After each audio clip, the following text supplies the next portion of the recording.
Calm down, everyone. All right. Bye.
Hello, hot dog with allies.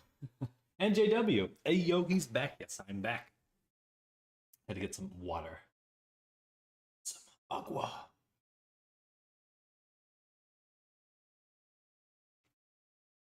Oh.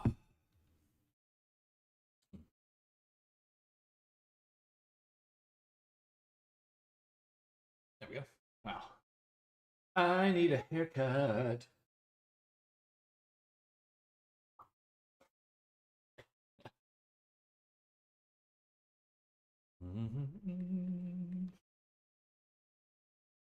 So, what are we doing?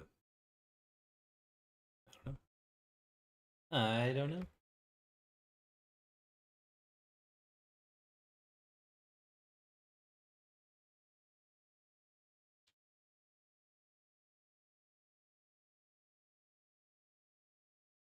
Hello, Shatter. Welcome. And Arctic. Arctic. Hello. Hello, hello. Hello, one and all.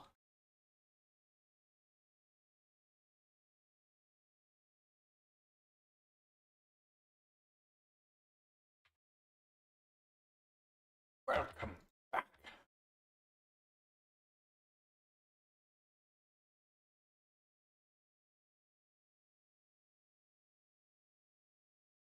How goes the modeling? It's going very well.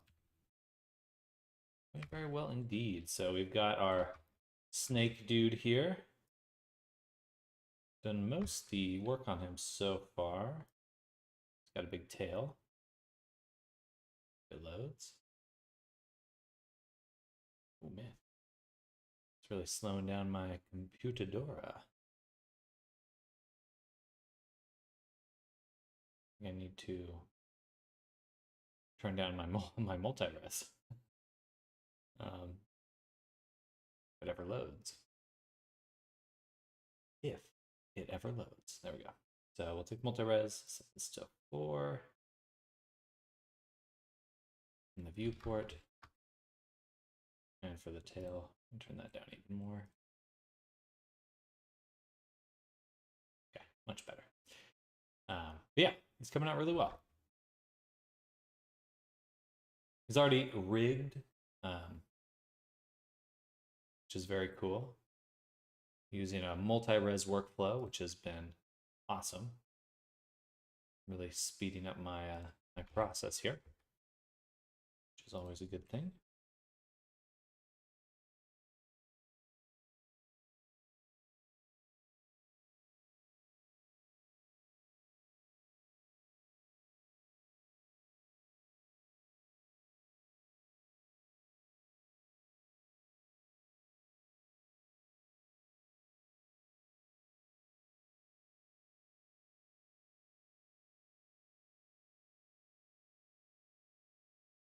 How you been? What have you been up to? Are you done with school now? Congratulations, if so.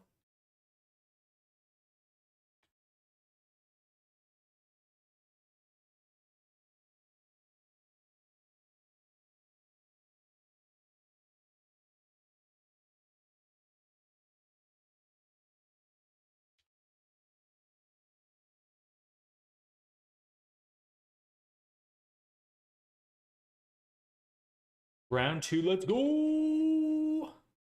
Yeah, hopefully we'll be in Resonate in just a little. Graduated this one?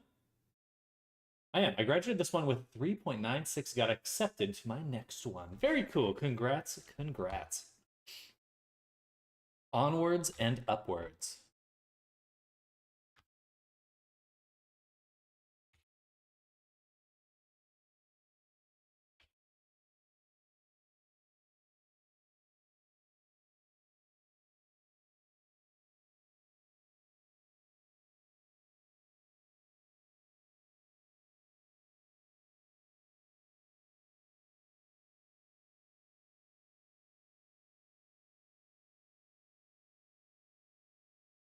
This looks okay. Just looks just okay though. How do I bring it to the next level?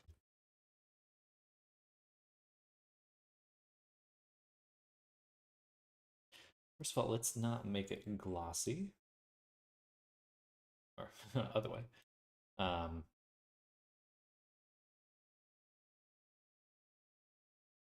should help. That does help, actually. Hey! Luna, Emily, 1,200 is following. Thank you for the follow. Hello, welcome. Welcome to the stream. We're working on Snake Boy today. Well, hello. Hello to you. Now I need to sell a house and move. Well, some more work. Wow. That's exciting, though. I'm doing quite well. Doing quite well. Looking forward to finishing this project. And also, we'll be jumping into Resonite in just a little bit today. I'm very excited for that. So we're going to make some D&D places or something. We'll figure it out, but something like that. For right now, hair. Time for hair. Thank you. Thank you. I appreciate that. This is a client commission.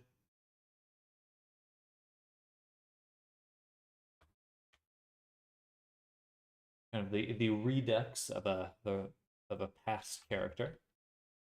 I got most of it done. Most of him done. But as always, more work ahead. Hook up our tablet.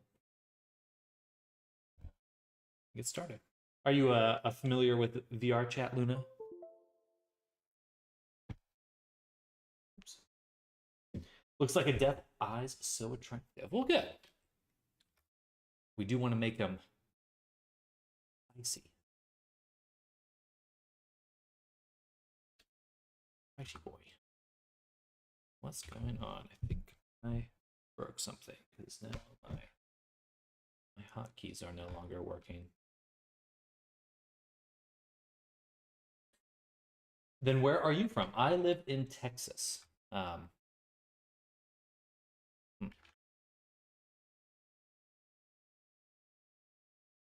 Things off. I'm gonna reopen this really quick.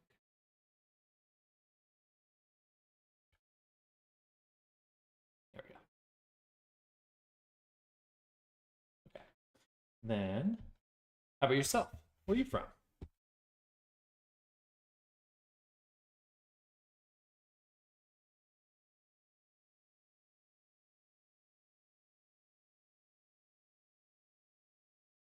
Very good place, dude. It is a fun place to live. Hello, Sean. Welcome back.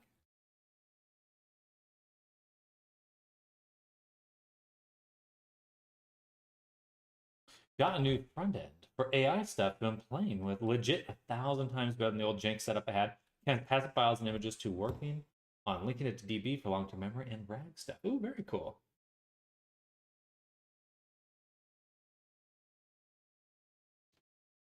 Yeah, I really want to start experimenting with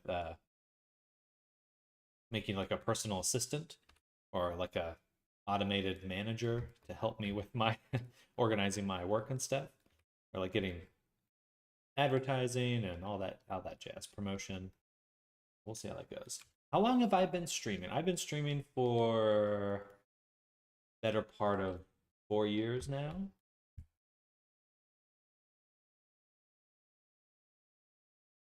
Though my income does not come from streaming, so my situation's a little different than a lot of other streamers who are looking to kind of make it big, so to say. I'm pretty content to just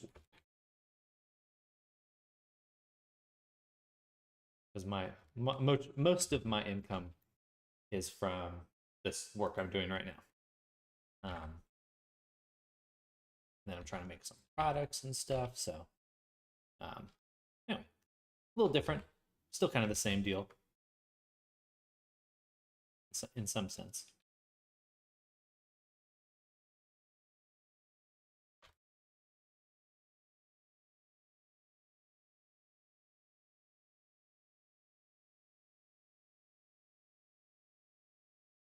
It's going very well. It's going very well.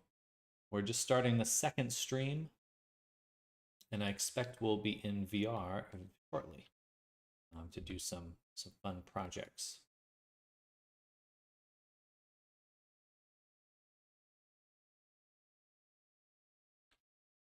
Thanks. Oops. Shade smooth. And question is, what do we do with this sleeve? Because it's getting there slowly, lol. Do you use Markdown formatting? I've been using the Crew AI, and so that would just be generally, as far as I can tell, I just run it through, what am I trying to say? It's Python? I don't know, it's a visual editor. Visual Studio, some sort of Visual Studio thing. This thing, Python. It's Python.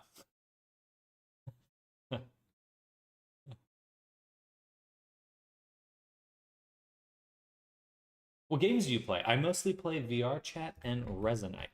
So VR games, because that's kind of the general theme behind what I do here. VR. This character is going to be an avatar for someone, so this will be someone's personal representation of themselves in VRChat. I like Python, dude. It's a good one. It's a good one. Can't say I'm like a professional, but I can do things. I'm exporting some building blocks for Resonate. Okay, awesome. That's really cool. Yeah, I was watching or looking at your modular stuff there, Shatter. And it's looking good. I'm excited to play around with it in VR. Yeah, Python's great. Seems like a lot of AI tools are using it. And it's pretty much, at this point, it's just like almost normal language. A little legalistic, but really just kind of feels like you're just talking to a system. If this, then that.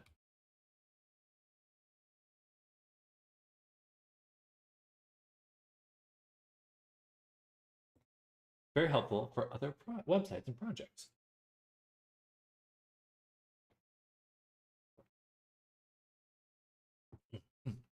Okay. Markdown is just super easy and clean to parse for embedding info into the models. That's how I've been doing all my notes in it. I have a feeling whatever method I choose will most likely not be the optimal optimal version. I definitely feel like I'm kind of just going in by the seat of my pants. Hello, Pablo. Welcome. Hello. Hope you're doing well. But thank you. Yeah, we're working on a snake guy today. started him yesterday, and we'll be trying to finish him up. I only might be able to finish him by Friday. I think most likely it'll carry into next week, but the odds are good. Hello, Reku. Welcome. Welcome, welcome. Thank you. Thank you. I'm enjoying the snake.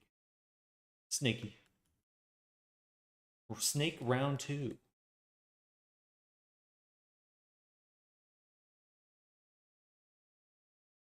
Not quite sure how I should close this sleeve, though. Is it just a sleeve? Because in the drawing here, it's just like here. I'm guessing this piece and this piece probably should have been one piece. I'm gonna have to redo that, aren't I?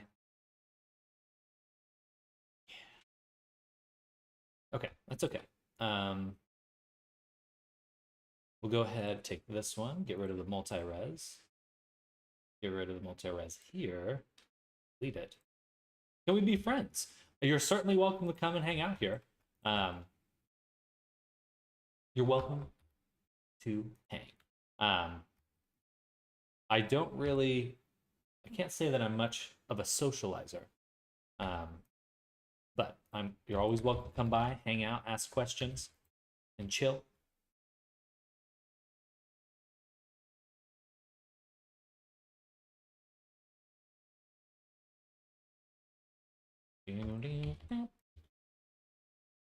Digi friends.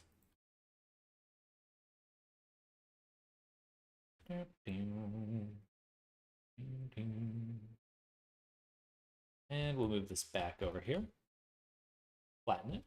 Move it back. Squish it. Squish it.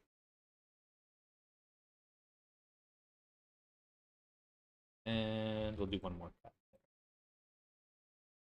So I can do this. Yeah. All right, let me flatten it first. Be the first to trust friends.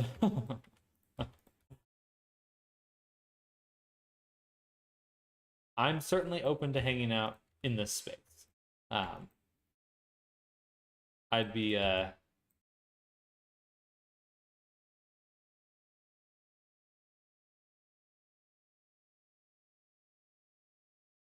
generally am, I wouldn't say that I'm antisocial, but that I'm a project-based person.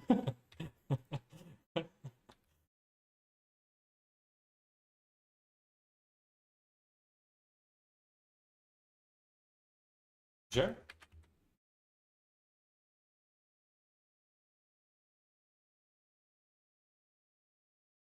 And we'll close that. Let's add a subdivision. No, we could just add res. Yeah, you're welcome to ask.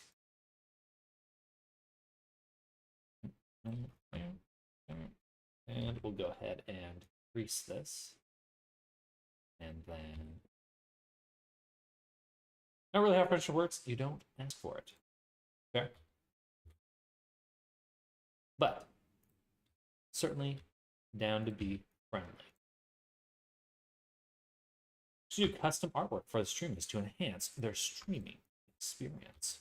Well, I certainly appreciate the offer, but I'm good. I do appreciate it. Certainly understand the struggle for finding work. But if I need artwork, I am able to create it myself.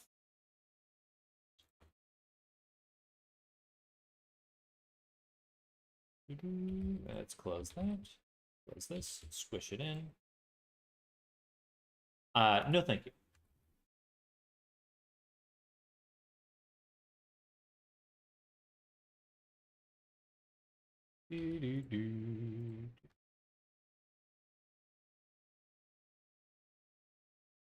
And I'll move this, move it up, squish it in. Pretty close to it. It'll be interesting to see how this kind of stuff evolves. And we'll go ahead and say all transform. So it's just right there now. And this is like 90% of my Discord interactions. Hopefully not on my Discord. Let's do boundary loop. Trying to hunt down all the solicitations.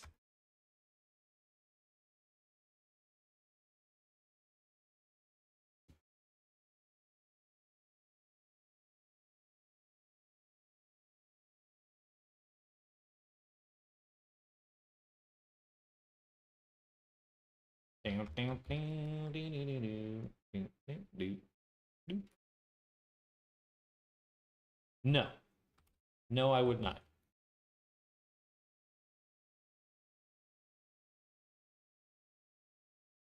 Time for Banhammer.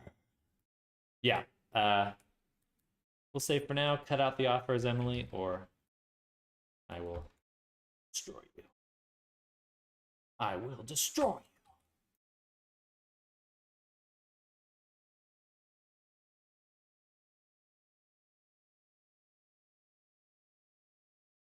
My Twitter DMs look like this.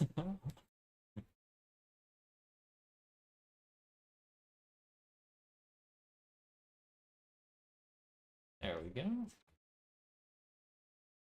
And then we'll pop this side out so we get a nice little kind of dingle dangle. You know, a dingly dangly, as it's known. As it's known.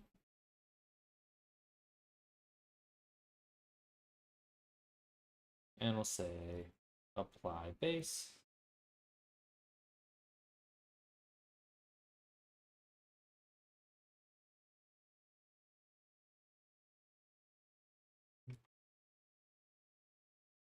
I appreciate it. I appreciate it, Lunar.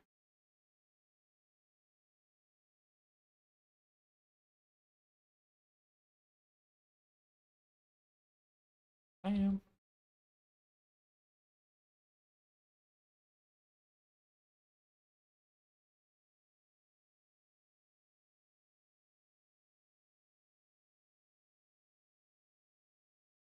And I will already apply the base, but it's still poking through there. That's fine. That's fine. It's not the version I'm going to apply anyway. Ooh, my neck.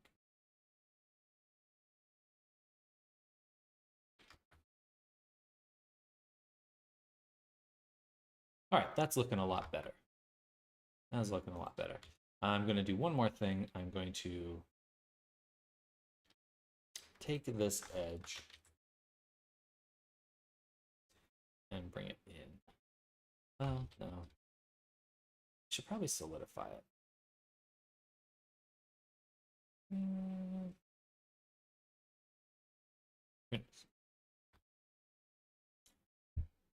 Every time you do this, I see Steven Seagal movie scene. Of what, making the clothes, or?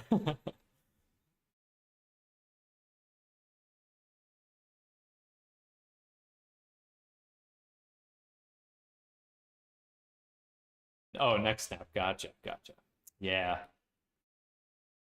It's annoying because if I start snapping my neck or popping my neck, then I need to pop it more. If I don't do it, then I don't need to do it. And just like if I do it once, I start needing to do it more often. Or like feeling like I need to at least. Yeah, one of these days I'll just die on stream.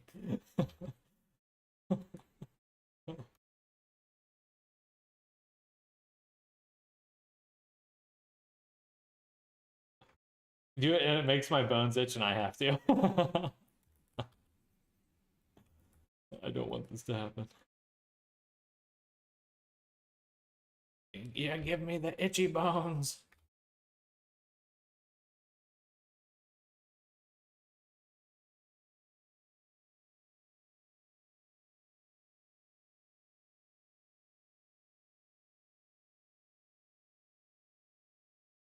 Do do do do do do.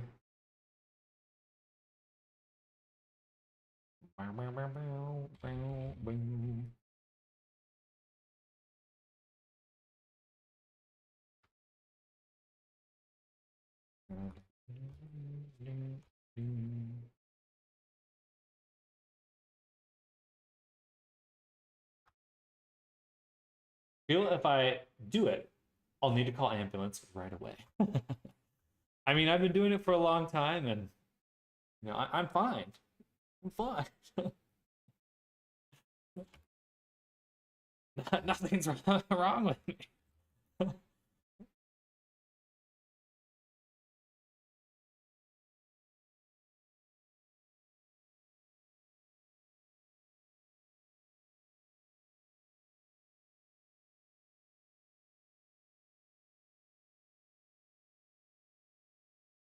All right, that looks a lot better.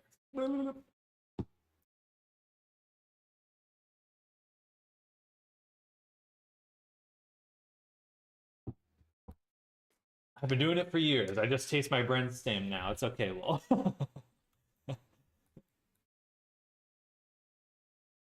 That's what you need to get ahead in life. Tasting your brainstem.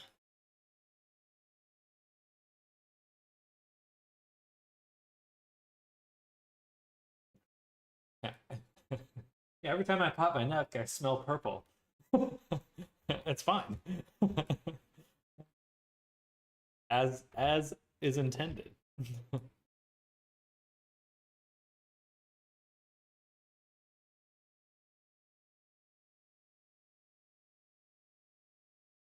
Obviously, this is how human biology was meant to go.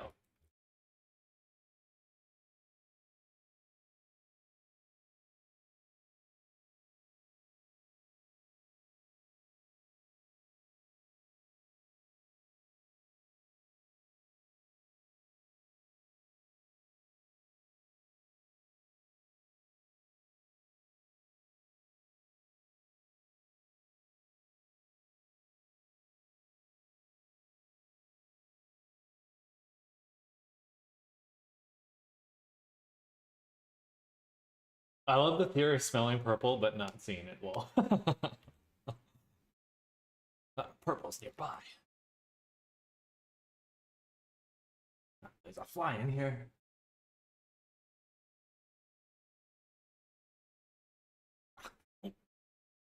I almost caught it.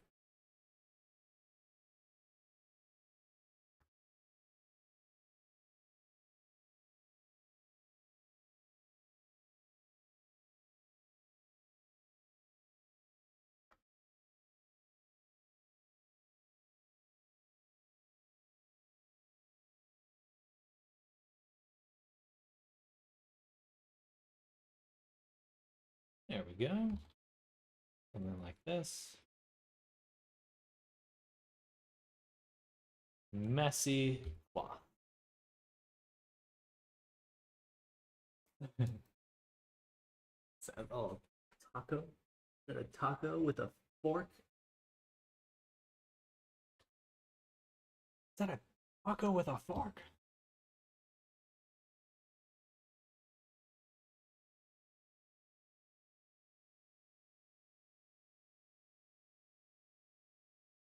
All right. So,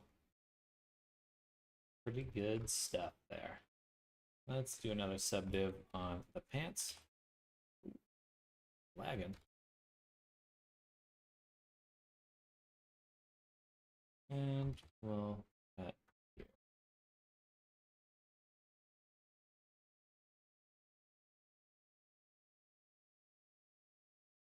Oh, no, nope. And cut here.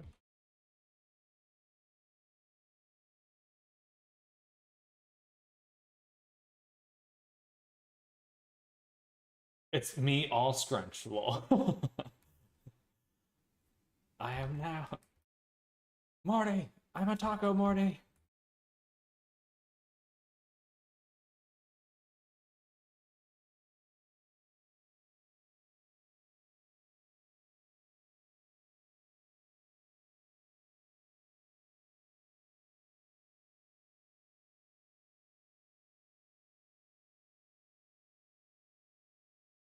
They're supposed to be baggy, so I don't know how much need to do on this. They are baggy pants.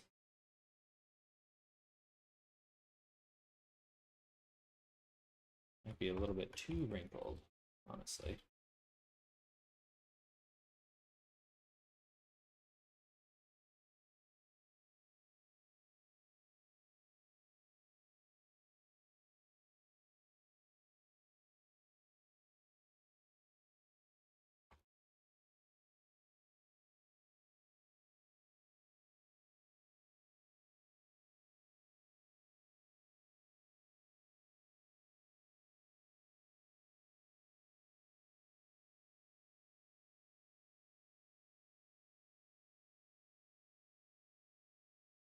Okay. Okay, doke.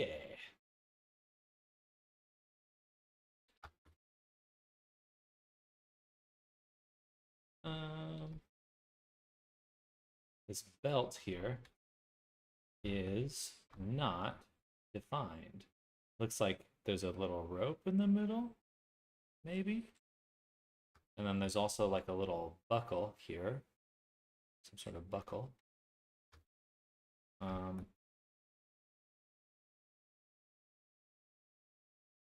May ask for clarification on that one.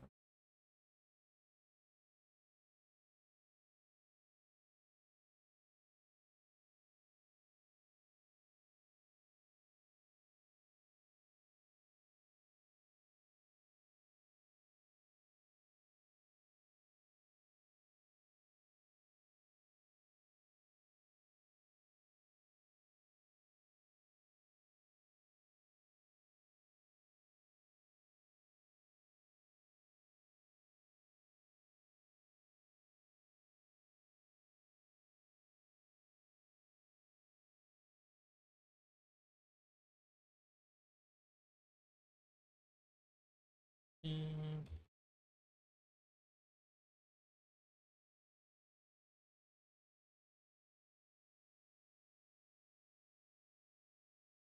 cool. And then we'll make a plane. To me, this looks like a diamond. Like there's a V here, and I kind of feel like it goes over and forms another V. So some sort of diamond shape.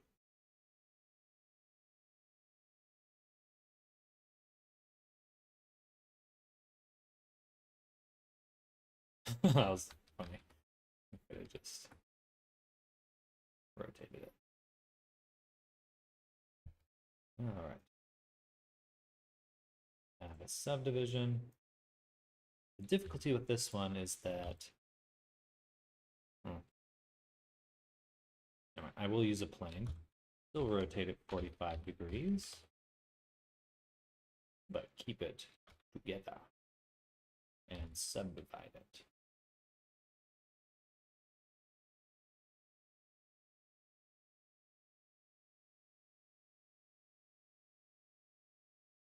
Hmm.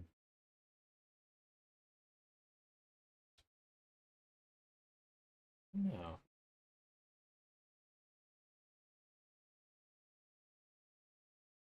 I think I'd rather have this. And then I'll just bevel it.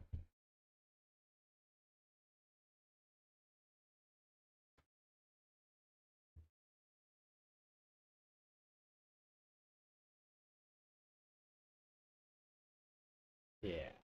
Yeah. I think that's the right way to do it.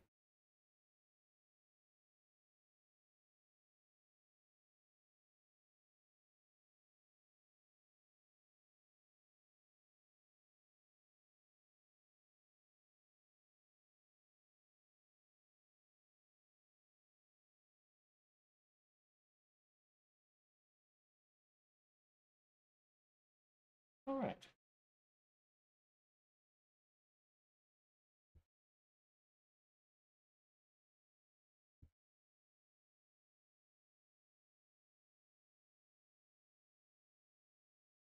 Turn it up one more time. Boom.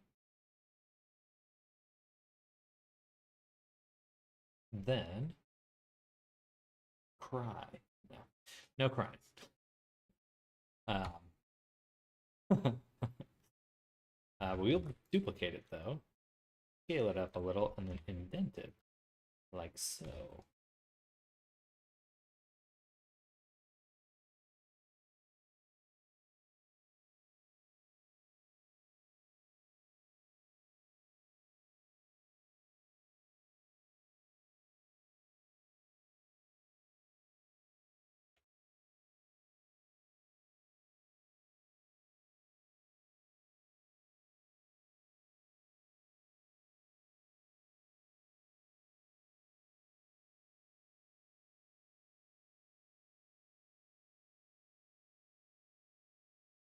I think that's pretty close.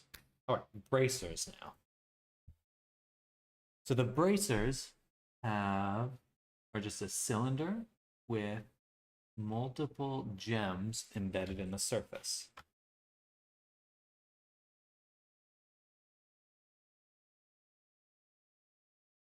So we'll start with what's a real cylinder, a cube, and then we'll subdivide it.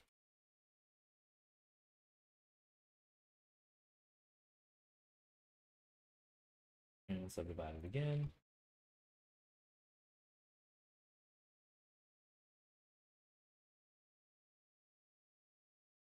Then we've got those big edges.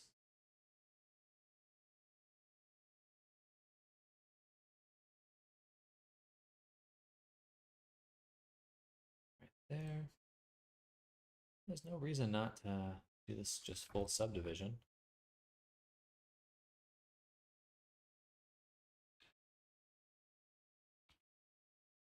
Boundary loop. Crease. Boundary loop.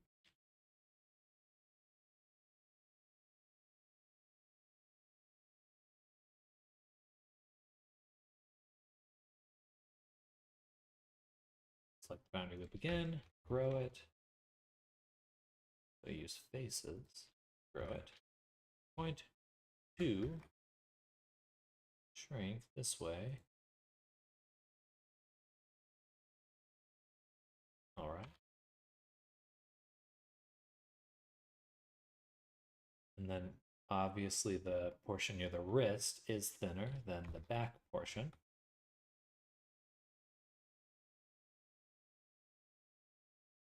So do a cut in the middle, scale that down.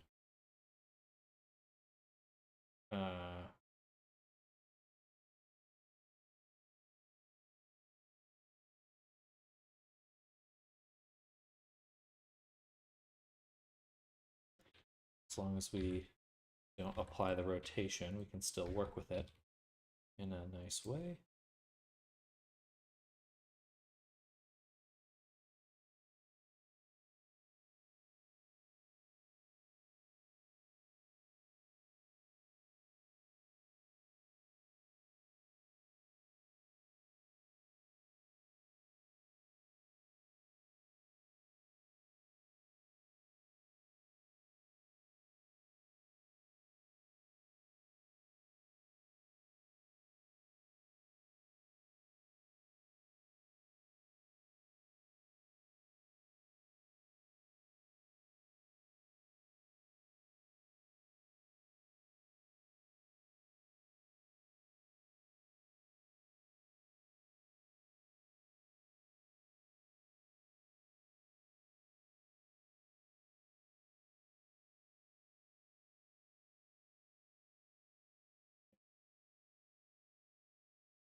Let's take the inside.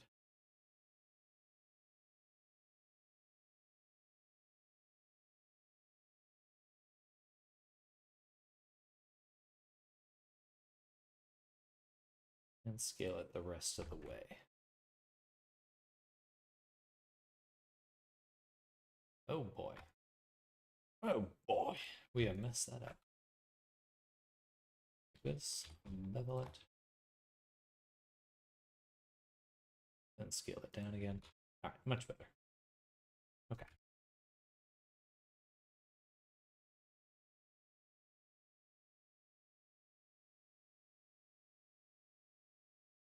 Okay, good stuff. Scale this one in. I feel like these can be brought forward.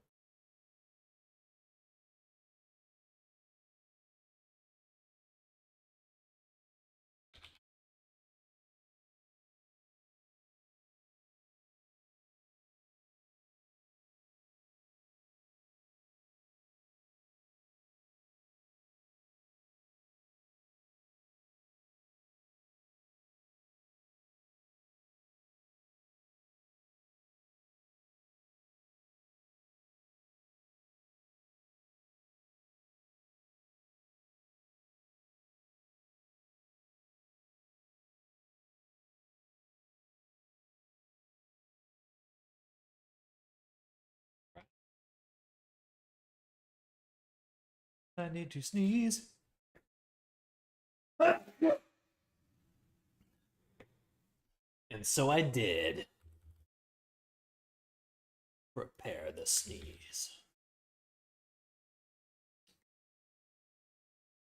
Oh, good stuff. All right.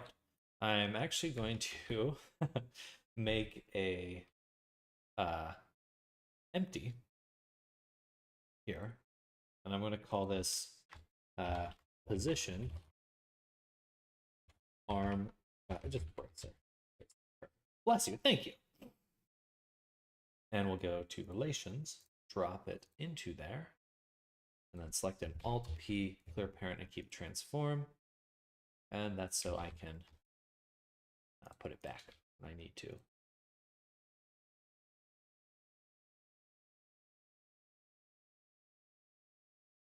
All right. Then we'll come back to the bracer. Turn on all our other reference. Looking at it, big diamond, small diamond, big diamond, small diamond, big diamond. Okay. Pretty straightforward. We just need to make the mid diamond, these two small ones, and then duplicate it around. I'll start with this. Rotate it 45 degrees, scale it in, move it up.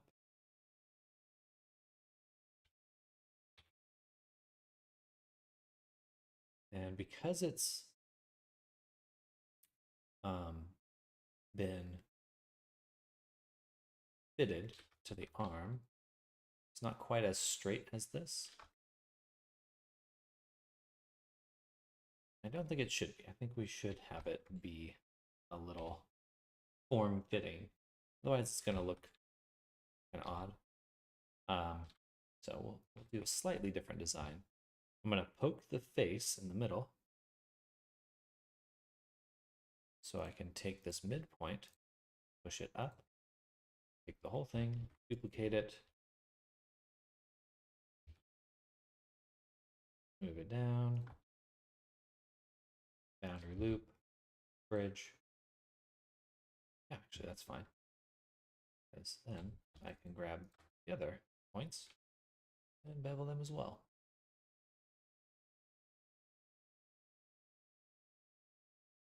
Oh, my ball. Okay. Do I even need the bottom? Not particularly. I'll keep it though. Okay. So there's that diamond, and then just two smaller diamonds. Ha! Bottom. Bottom. Oh. My God, it's a bottom.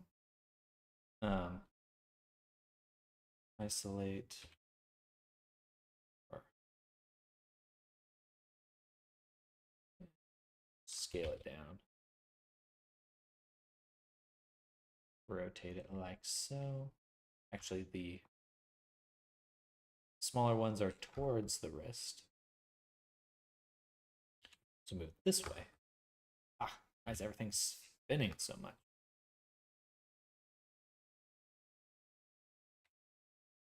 There we go. And then for this one, we'll add a mirror.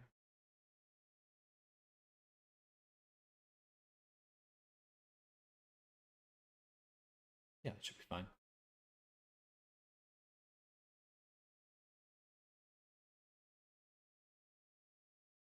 Yeah. Yeah.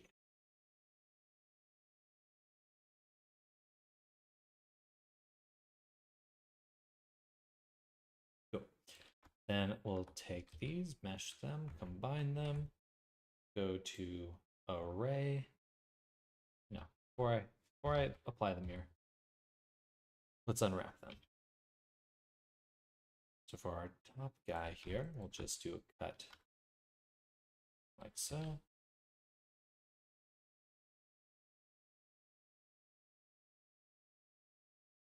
Yeah.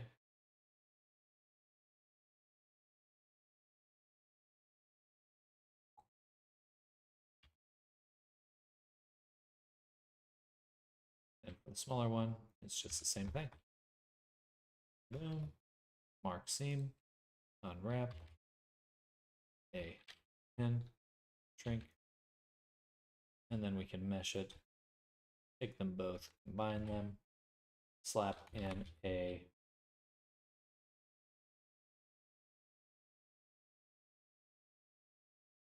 slap in an array, which will switch to, is it an array? Yeah. We'll switch it to object offset. We'll add another empty. This empty we'll call array crystals. And we can rotate it.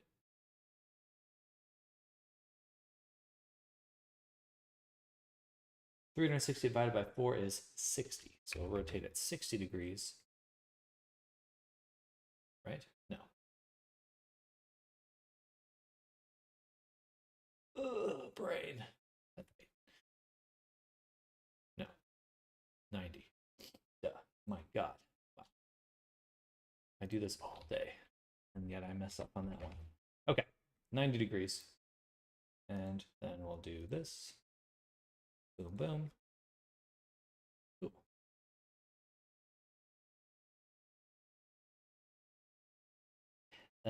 Cool.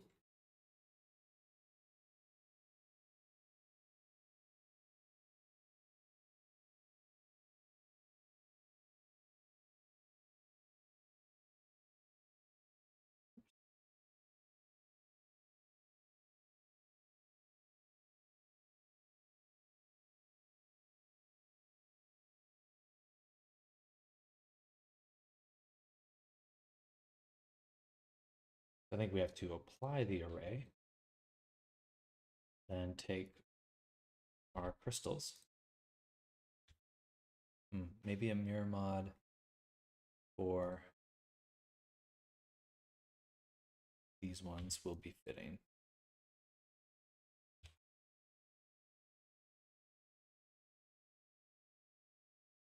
Mirror.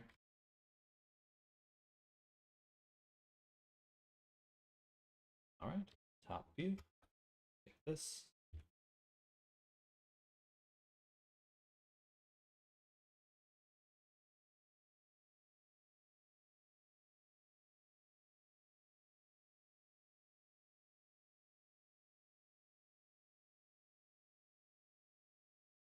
And I think we just got to actually start conforming each point to the surface.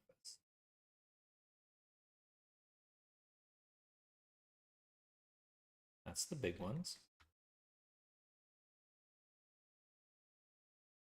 And for the small ones, first. It's a little difficult.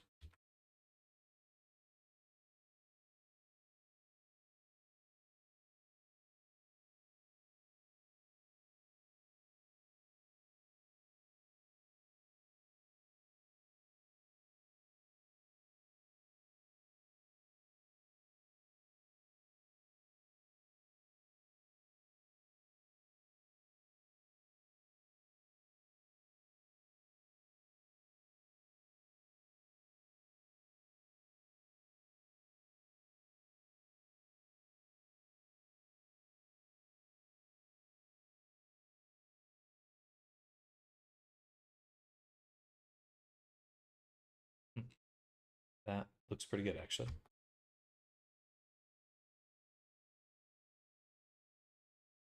But it does make the other crystals look a little off.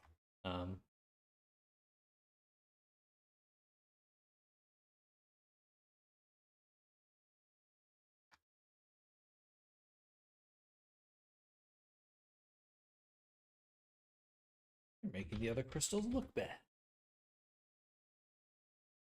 Insert Steven Universe joke.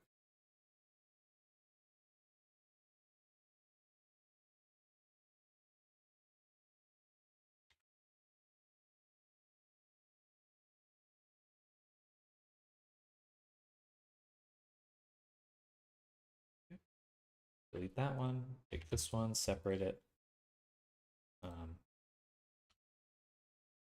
Add a mirror. Oh, does not quite line up. I was expecting it to.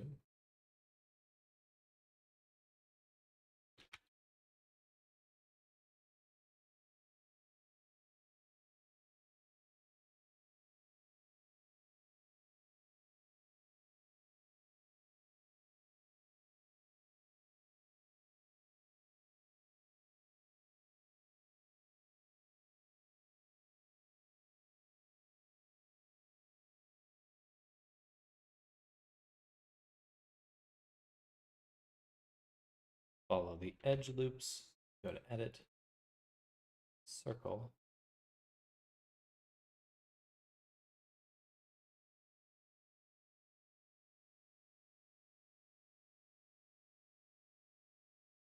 Or at least relax. I think that's a lot closer. What we had. Definitely a little different though.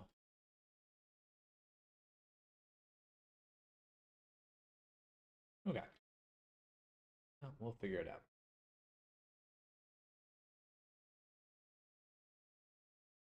Damn it.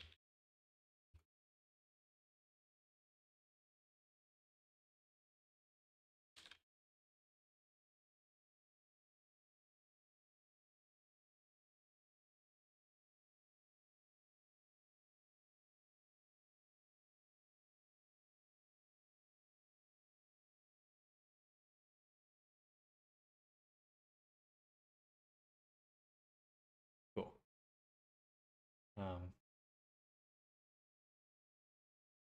This other one can be deleted. No, doesn't need to be deleted. This one needs to be deleted. Keep doing that. Let's make sure that I select the whole enchilada.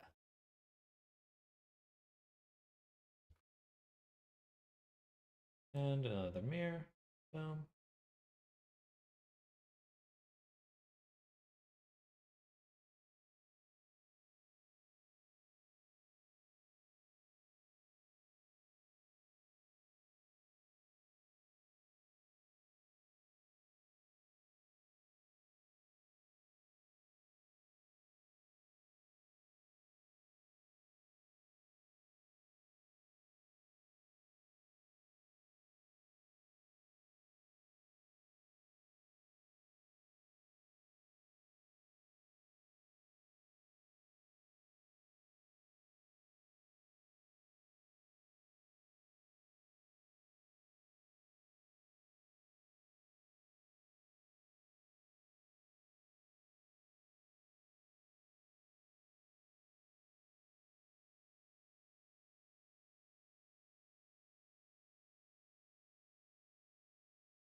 One more time into the breach.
stuff. We're just missing one final one right here. For that, we'll take this one again, duplicate, separate,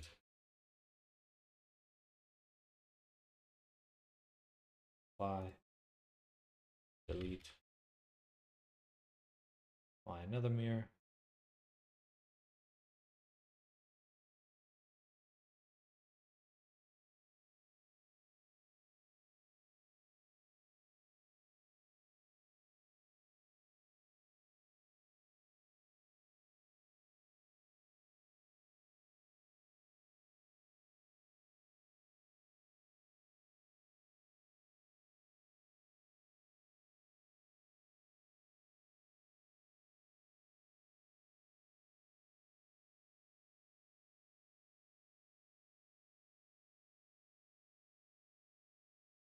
cool. Last but not least, big old crystal.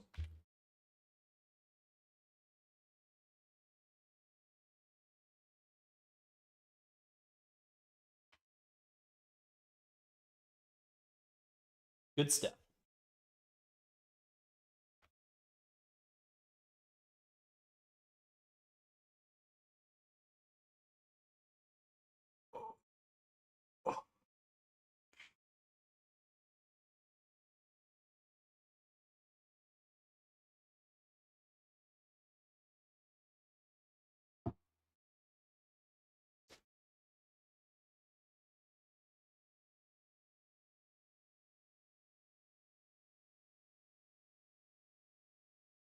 So now, to reference,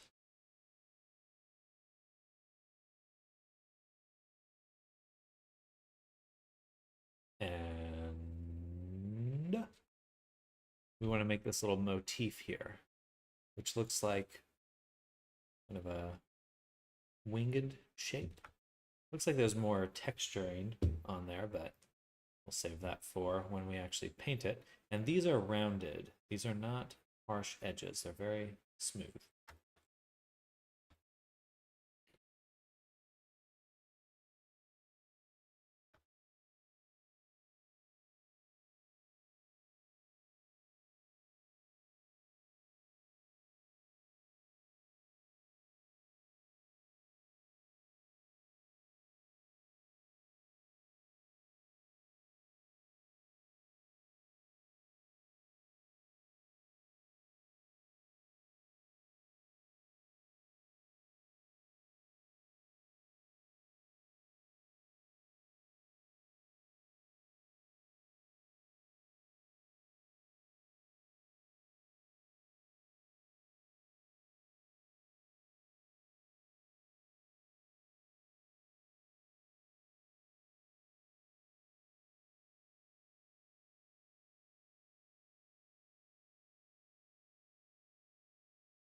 Much better.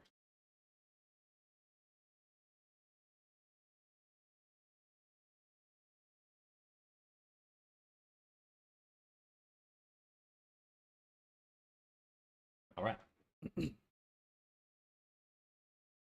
So now this motif exists kind of in the side. So first, to make it, we'll make a plane. I'm actually gonna just hide this crystal for now. This one, crank it. And what we'll do is try to make that pattern. I believe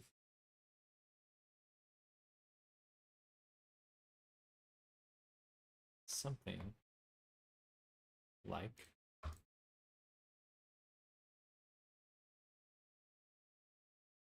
this. Add a subdivision.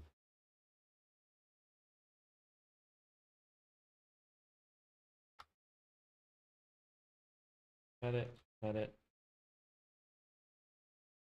Ooh, ooh. Rip, rip.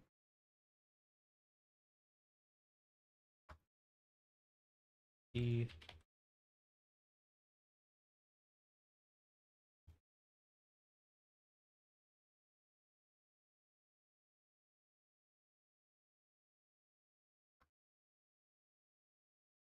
I don't think that's close. All right.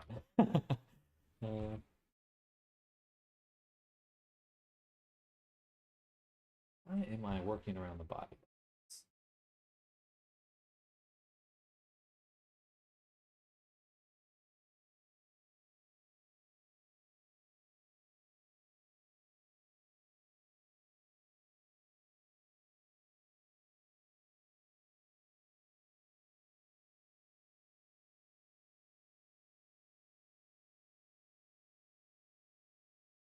Scale it, take the boundary loop, erase it.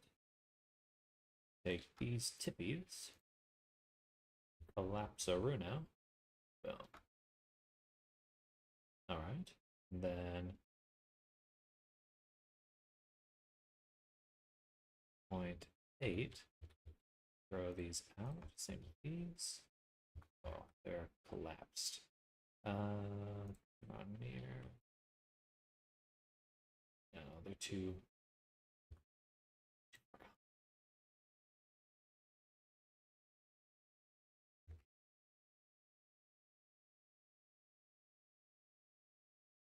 Okay, good.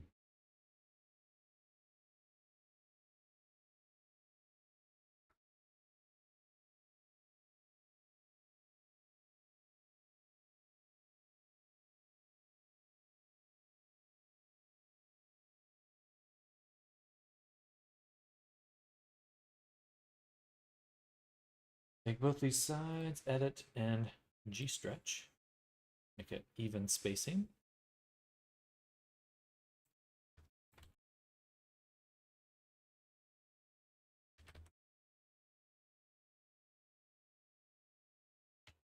I think that's pretty close. Yeah. Okay.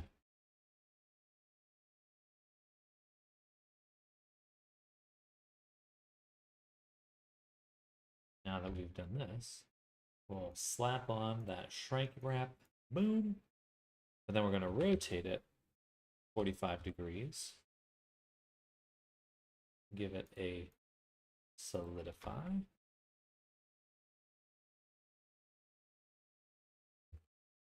Smooth it.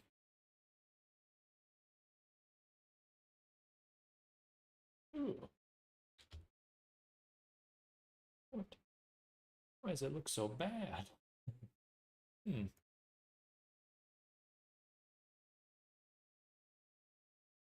Strange. It did not look very good. I need to turn this up. Yeah. Yeah. Then we'll say shrink. I'm gonna put this up here now. It's still very wobbly. Maybe we switch this to tangent normal project. Ooh, that's cleaner. It's much cleaner. Cool. Now we can do what we did before, where we add an array. We'll do the array before the subdivision. We will send this one to hidden. Make a new empty, which we'll call underscore array bracer motif. Rotate it 90 degrees on the y-axis. I could have just duplicated the same one. Oh well. Relative offset, object offset for my array bracer motif.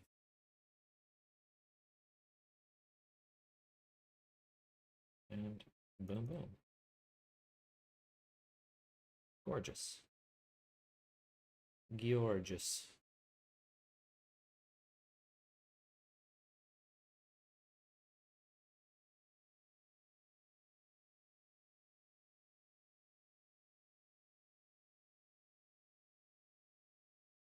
I think that came out pretty darn well.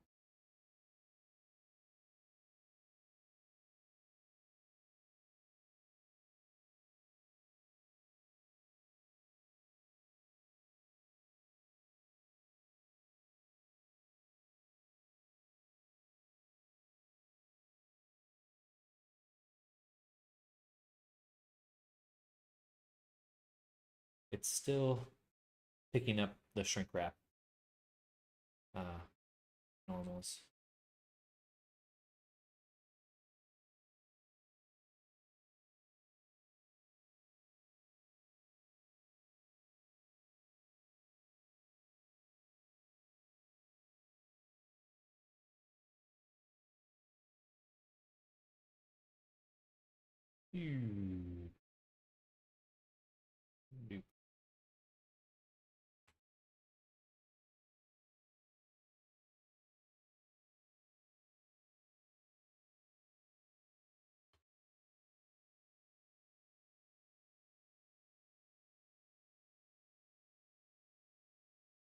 Good. Good. Make that solidify just a little bigger.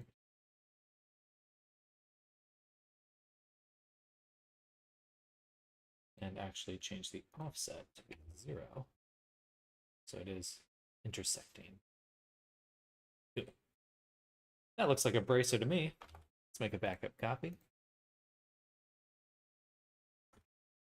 And pre-bracer. Save. Then send my array to the hidden layer, to the shadow zone. And take everything here. And let's UV map it before I apply everything. The crystals are good.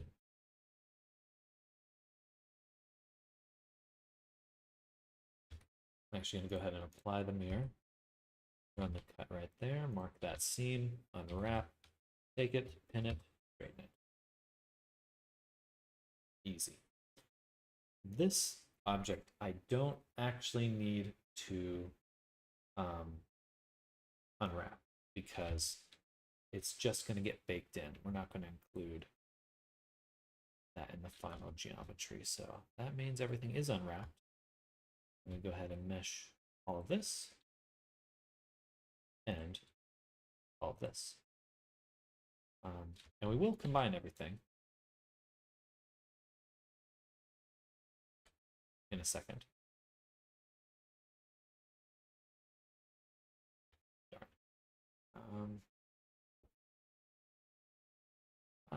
It's not really a concern. Can I just multi-res it? All right, easy peasy. We get back to there, no problem.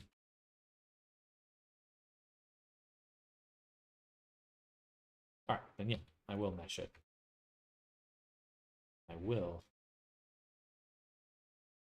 unwrap it. Ooh, heavy.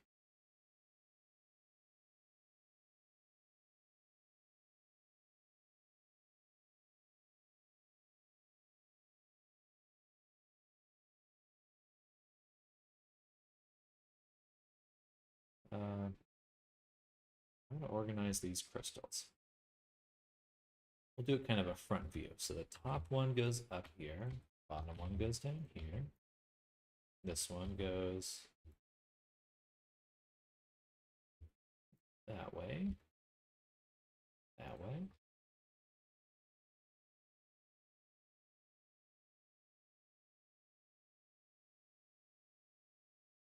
Good. Then these two.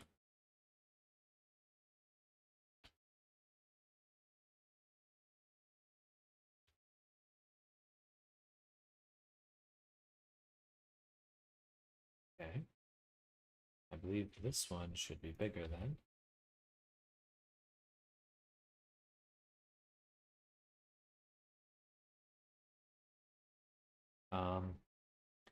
Probably a better way to map this too. I just straighten them out. So, Sam, why am I stupid bullfuck? Just said I did my installs in the wrong drives for all 3 machines. You have 3 computers? My God. Good God. Powerful. 5. You're on your way to hacking the planet, that's for sure. That's quite the machine setup. The machine.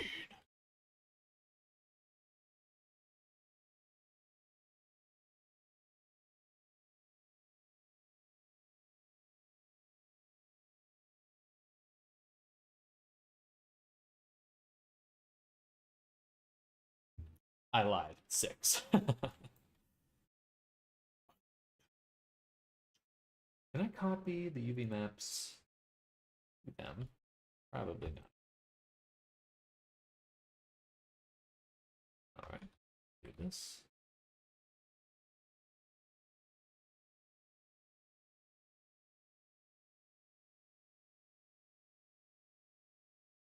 And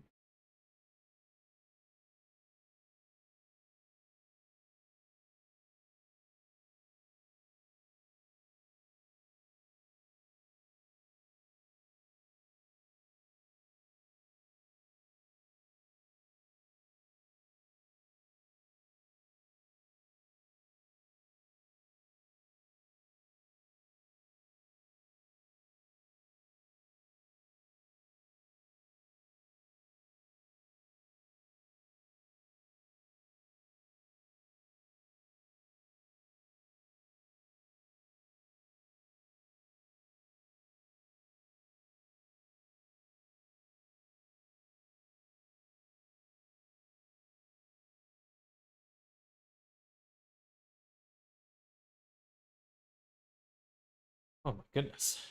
Crystal Army.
Okay. Wild. These ones.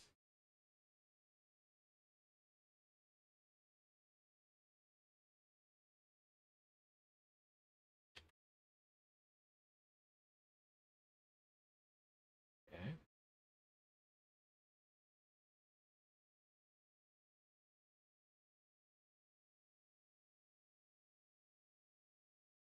Just feel inclined to organize things this way. Don't know if it's the right way to do it.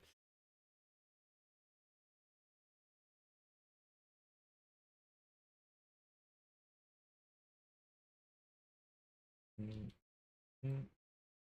Okay. Wow.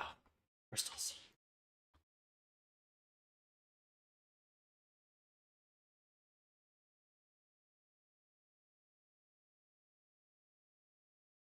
I think that's really about as organized as it's going to get. Kind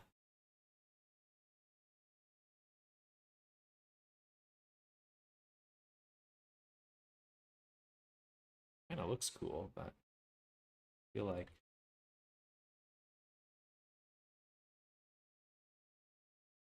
I'm about like 2 seconds from messing it up. I don't know.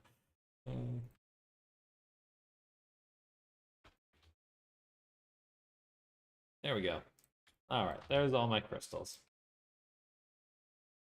So everything 5 by 5 by 5 imports well in Resonite.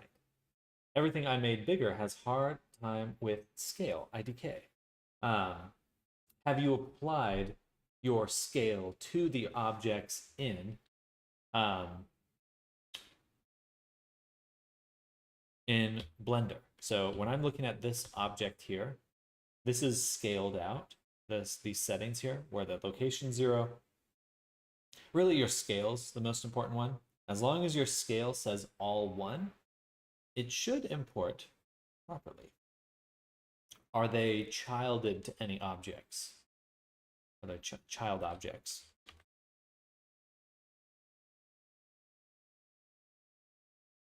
Huh.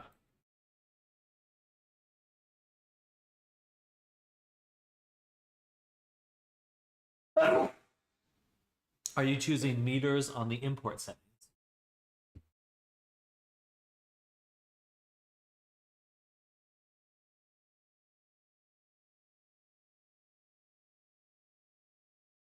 All right, we got our thing now. And we'll... Hello, Ray. Welcome back.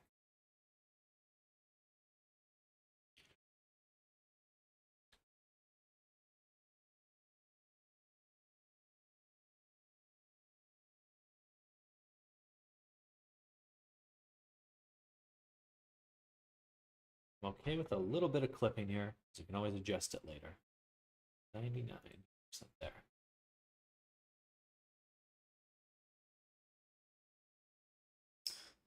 Sorry, so you are not import in Resonite. Are you clicking the meters import setting? You want to make sure that you're importing, that you are for sure selecting meters. You want to tell it this should be meters. Gotcha, gotcha. Okay, should. I think you'll definitely want to double check that that's clicked. This is the bracer. Now we'll move it to the desert outfit. Turn that back on. Cool stuff. Meters do not give me the right scale. Is your Blender units, are your Blender units still set differently?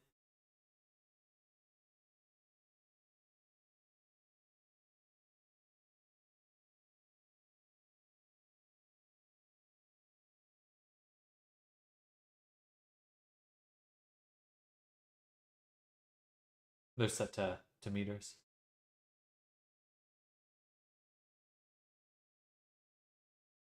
Blender set right? Okay.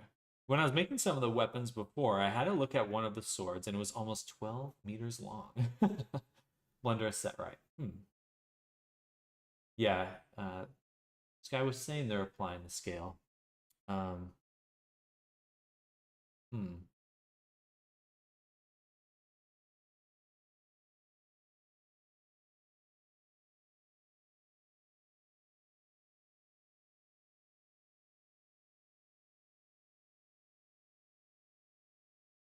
But to clarify, did you change this unit scale here to do that?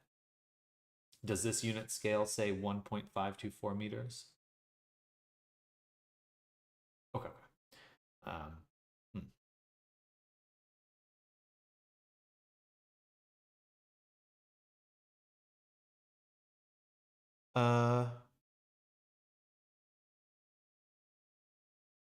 You're welcome to send me that blend file, and I can just take a little poke around and see if I can import it. See what the import's going on. What's going on with the import? Because we'll be switching to that in just a moment. I think we did some good progress today on character. Made some cool bracers. Got most of the outfit modeled. What are we missing on the outfit?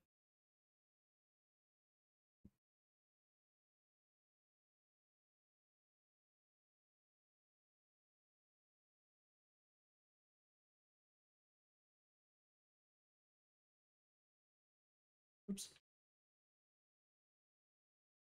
It's just a different material. I think we have everything. It's hard to tell what the belt should be. It does look like the fabric's slightly transparent. Interesting. Yeah, it is. Saucy.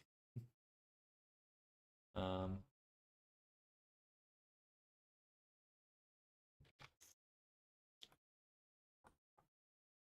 can't wait to make this scale pattern. That's gonna be really fun.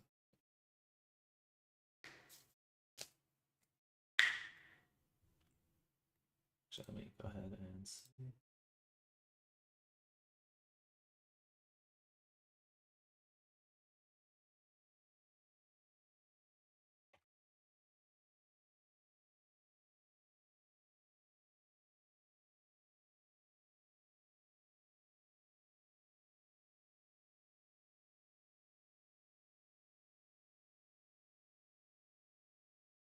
Um,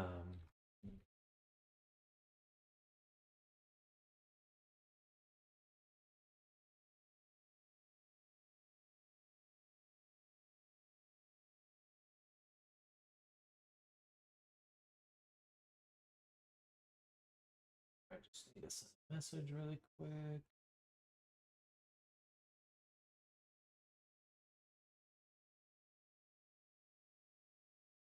Sent. Perfect. Perfect.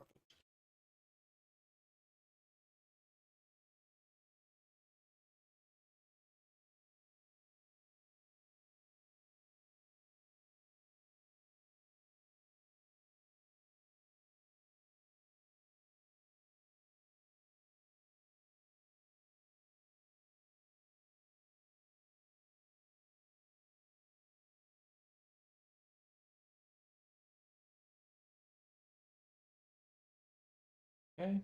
All right. Well, we will pause our work on Silac here.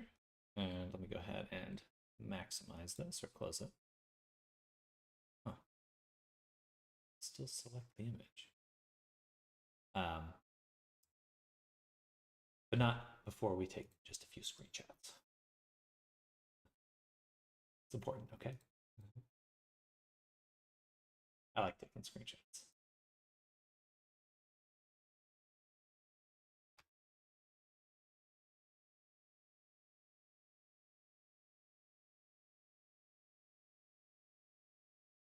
I would like to exit. Thank you.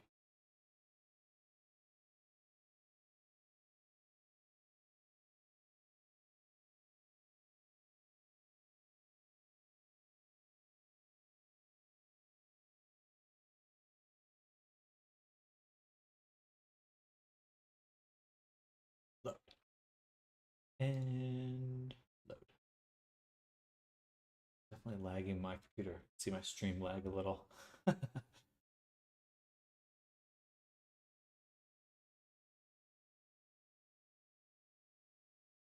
All right.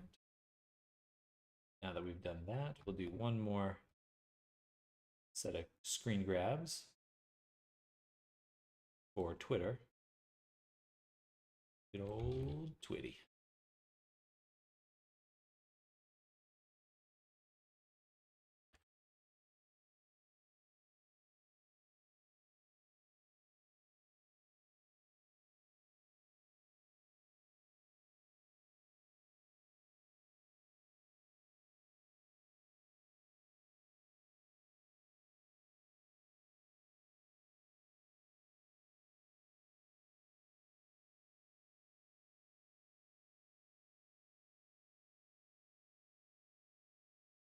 Detail shots. People like those. And get a butt shot too.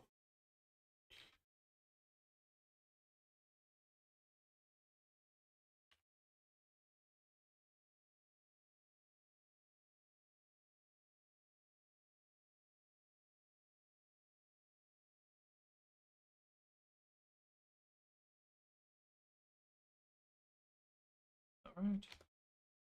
One last one. I want to get the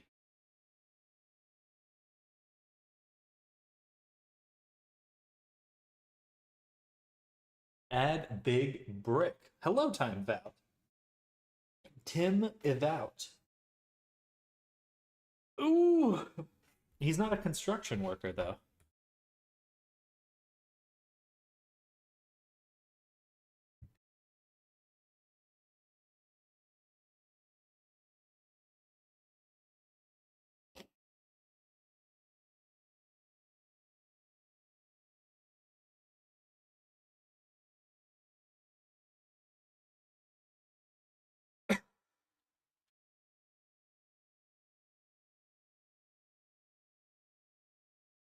It's lagging. Lagging wagon. Make sure to save.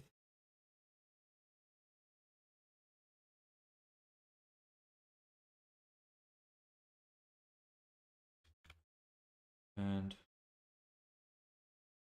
okay, really want this screenshot, but it's taking a bit of time to do.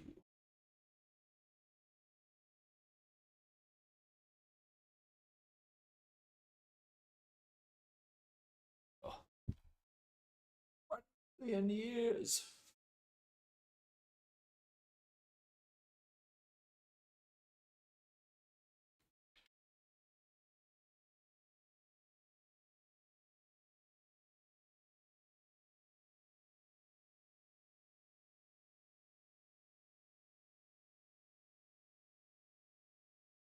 Free me. Free me.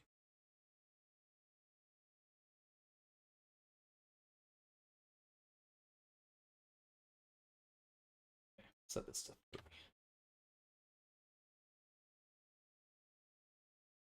And we'll turn off body details. So I can actually move this character.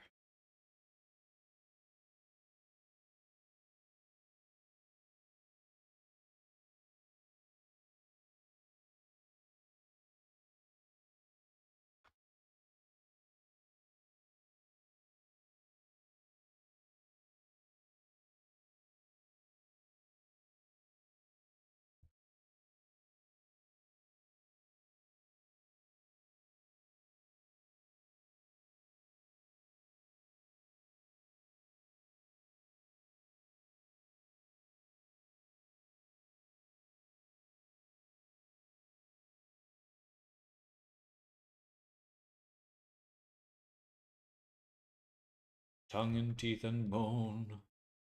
Tongue and teeth and bone.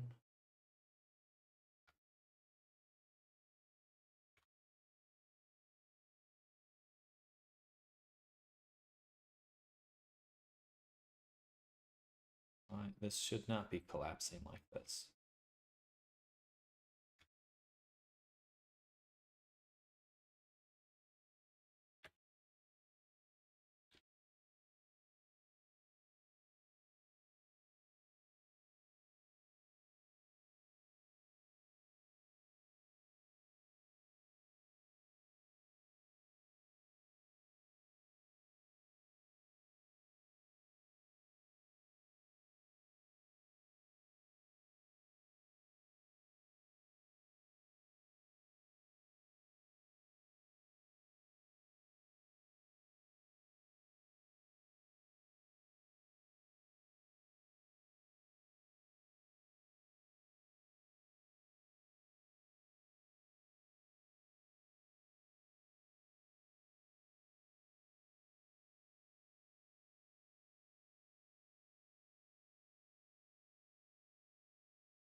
Please.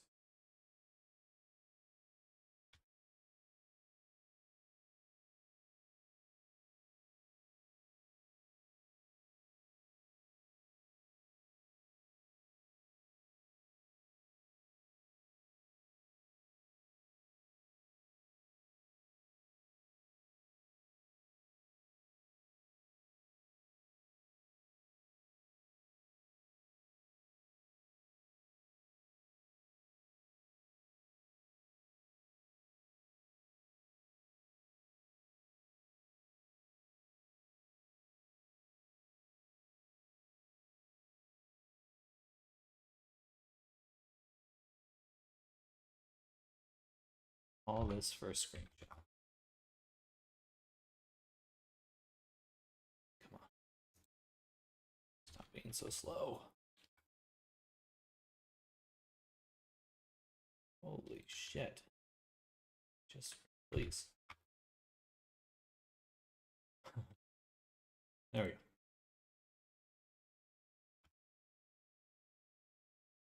Ew. All right. I think it was worth it, but that was a little frustrating to get it. All right.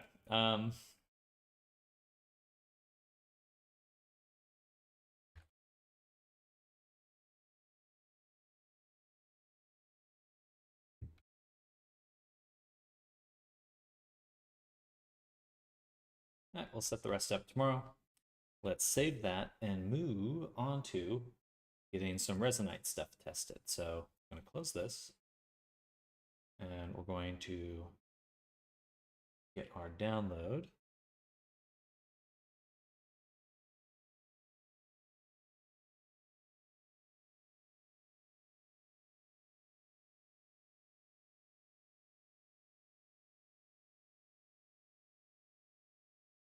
I believe it's already 4.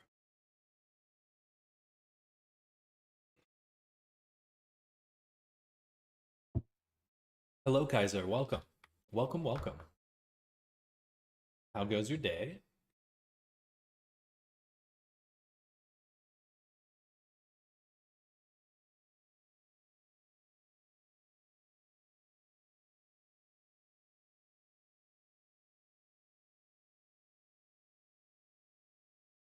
.52. That all looks fine.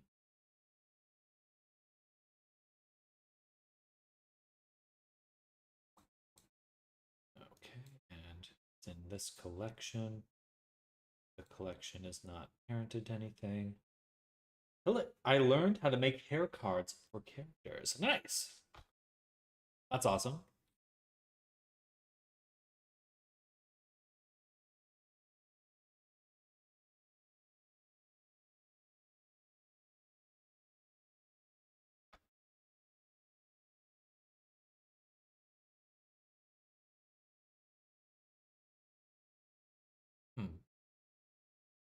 Do you center it or do you not center it? It's an interesting question.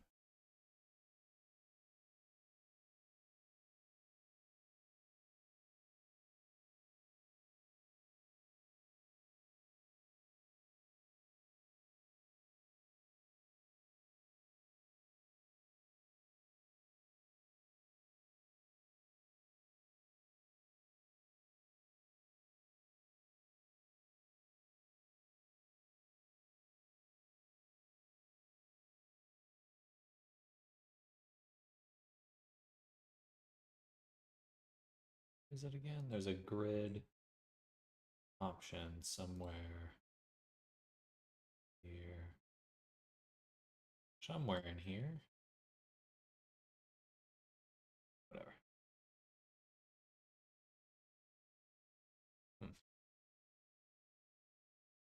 Do I center them or not? No.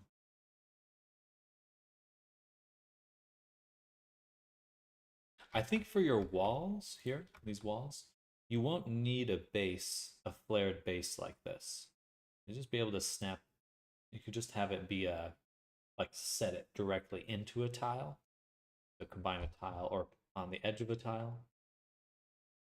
May not need to make it need the base platform as much as we have it here. As long as the snapping is good, it should be fine. But yeah, nothing looks wrong here. Cool. Everything is looking very good. And let's just double check. I know you said it's fine, but just have to double look. Yeah, absolutely fine. So why is it importing weirdly? What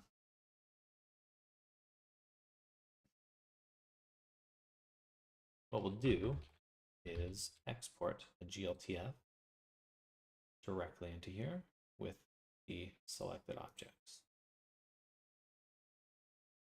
And then we're going to go into Resonite. So let me get set up for that. I'm going to go to the restroom and then we'll hop into Resonate to test that. Be right back. One moment.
We're back.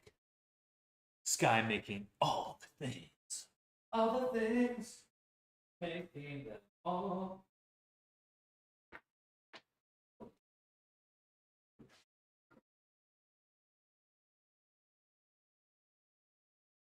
All right. We're hopping in, boys. Sorry, that's a gender exclusive term. Hopping in, everyone. Chat. Or maybe it'd be better to say that's a gender, a not very inclusive term. Non inclusive. But, right. Oops. Woo! I'm in. I'm great. Actually, Sam would do all I've done in 5 minutes. Hey, gotta start somewhere. Got to start somewhere.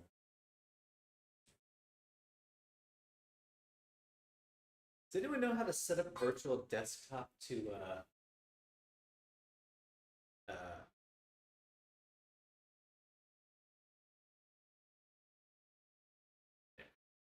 or Steam? I want my Steam mixed. I want to be able to see the world.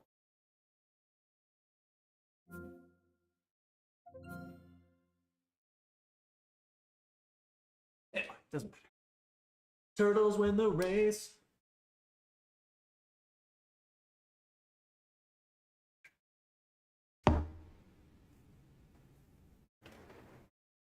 Turtles are you saying turtles are racist?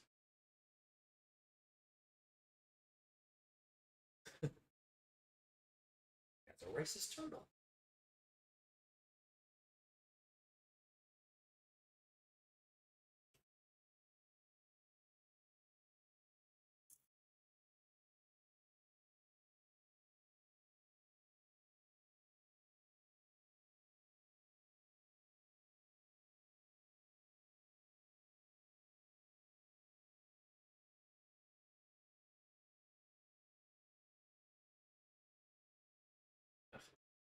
Virtual desktop's already messing up.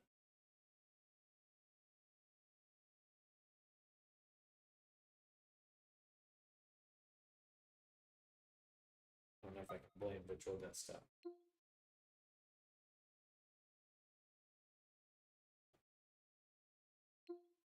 Right.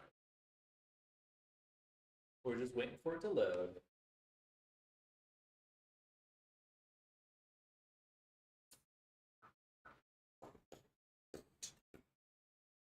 It's a little chilly. You have your abbeys saved in your world, don't you? I do. Or there are some abbeys there, not all of them, though. It seems like it froze to me.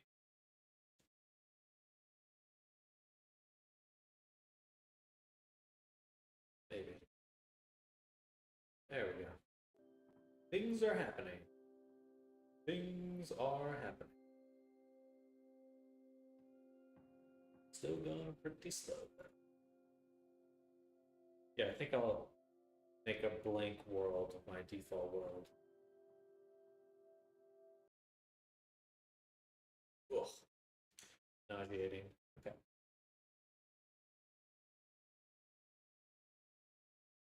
So.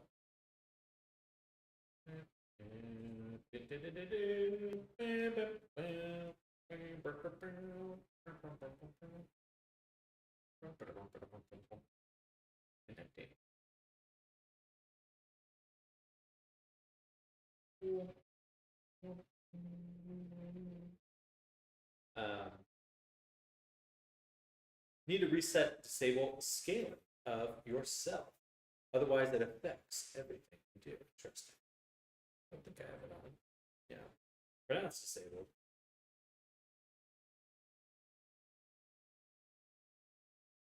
Okay. So you are doing it right, Sky. I guess you just can't import when you're scaled. That is good to know. I think I would have not noticed that either. So you're doing everything fine. I guess I don't have to test that right now, since that was the cause. In my dice roller.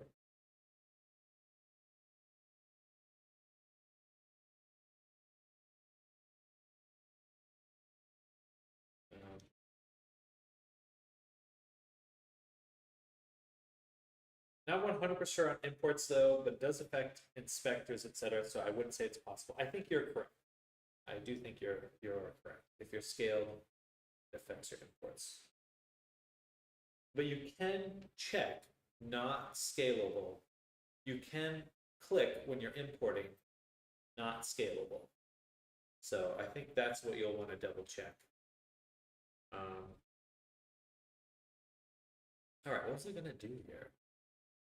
There's a lot to do.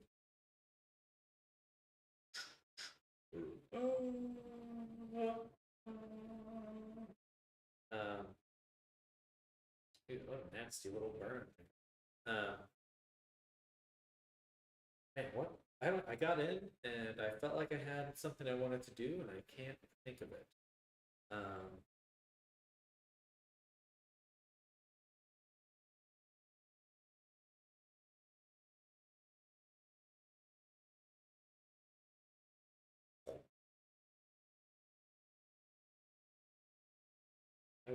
I think that we're gonna work on this. We're gonna work on our little dice roller here.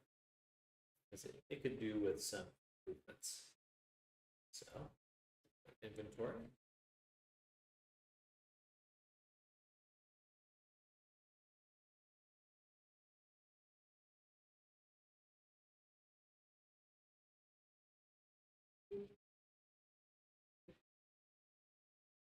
Now, click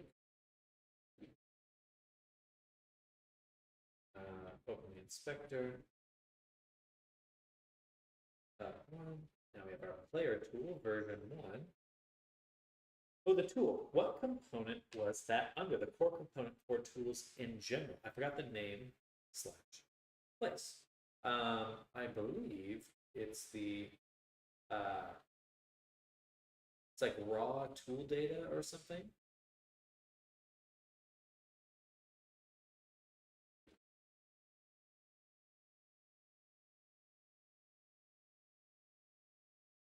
I think I put these back under the wrong thing. They should actually be. Yeah. Okay. But the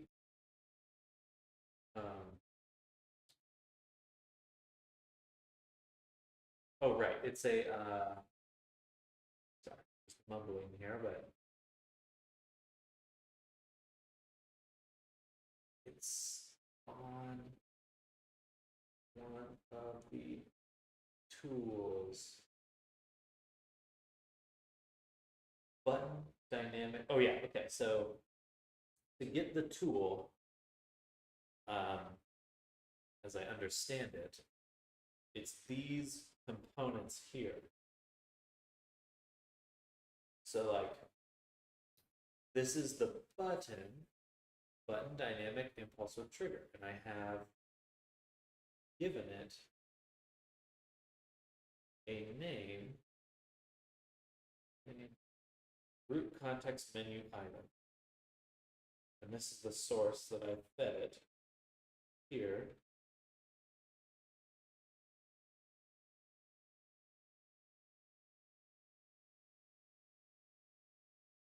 And this is looking at the parent object. It's these things here. Oh, wait, sorry. No, these are the buttons in the menu. Yes, ignore this. These are what actually show up in your menu when I'm holding the tool. So if I'm holding the tool and I open my menu, I get these options. Those are from the context menu item source and the root context menu. So you have your context menu source and you're telling it where you want. So this context menu, which is the D100, I want it to be at the root menu. That's why when I open this up, I see them all here. This is basically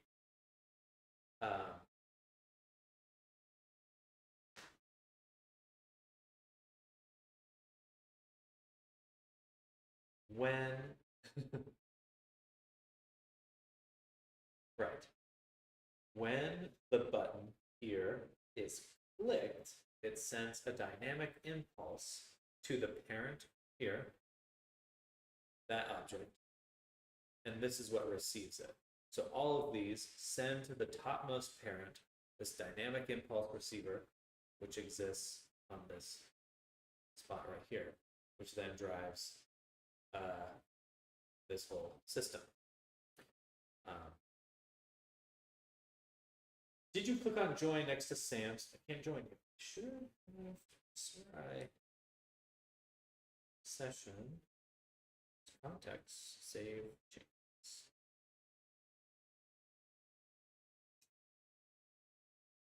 Oh. The hit context shouldn't be joinable. But also save.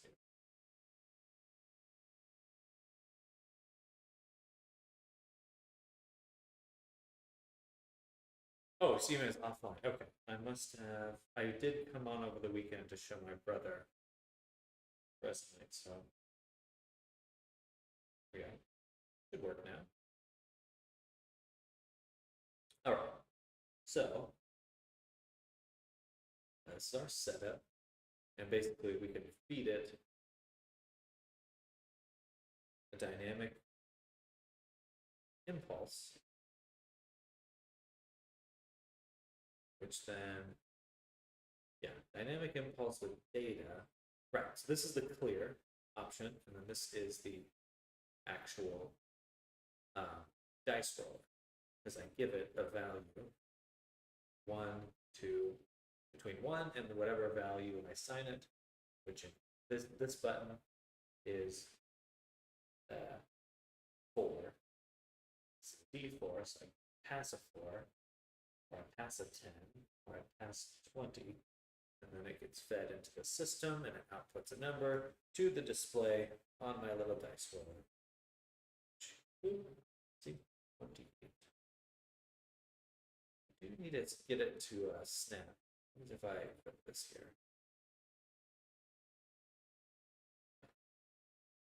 I don't have the option to put it. Oh, hello, Scott. Welcome. Hello. Welcome, welcome.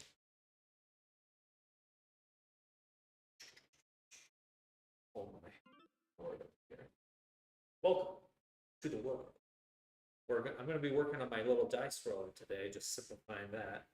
But definitely feel free to fart around importing your things. Glad we figured out the scaling thing. I think that was throwing me for a loop a while back too.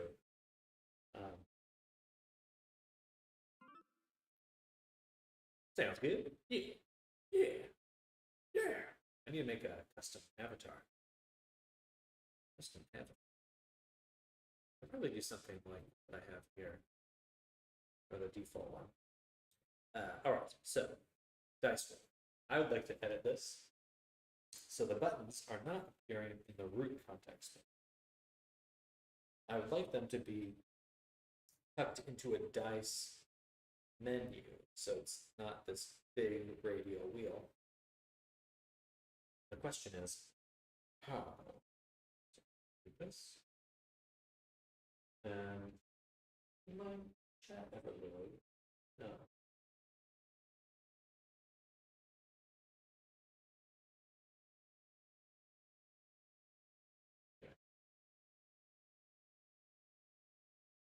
I see as line. Is that the default mute helper in there Sky is using?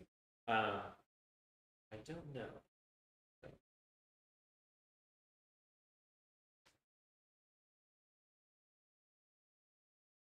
Gradient UI.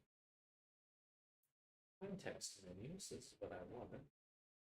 I would like to create a submenu. So we're going to try making a new, actually we'll take our D4, we'll duplicate it, we'll call it D test. Terrible name, but that's okay. I see it right there, D test. I detest that name. It's pretty nifty with the little beep. It is. It works well. And if I get rid of root context item, I shouldn't see it. I no longer see it. So then I want to add a here.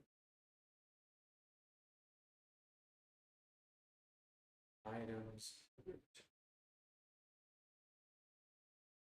Oh, actually, I'm going to rename this one as well. Oh. So I don't lose track of it.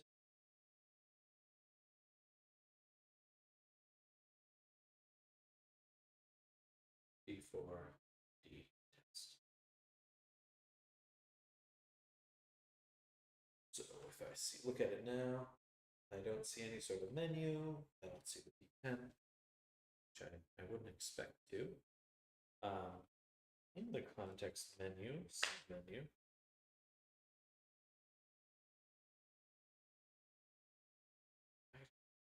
would I feed it this?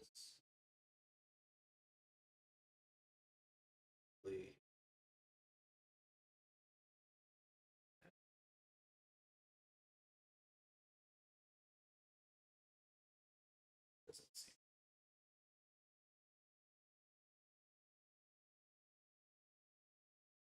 Wasn't it the empty button without text in your dial?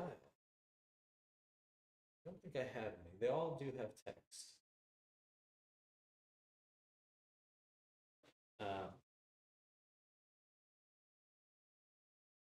And root context menu item. Oh, okay. I see. So I actually do want to make this me delete it really quick. Duplicate it again.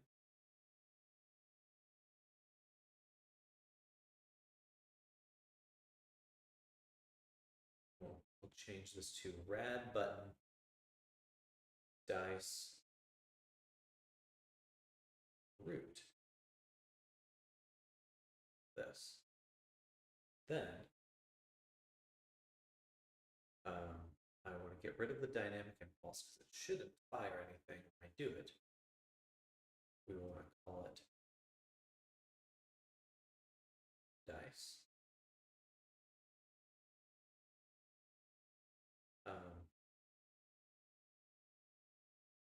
If I grab it now, we do have a menu for dice. Cool. Okay. And then if I take this one, and I'll duplicate this one again, we got D100, test, try track of these, and I'll get rid of root context menu item, and instead add context menu submenu, and we'll feed in this dice root here.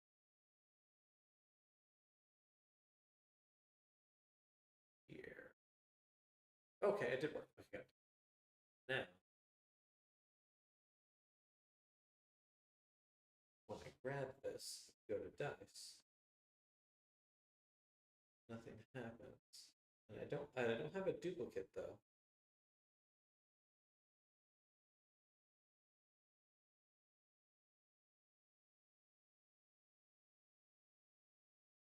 Okay. So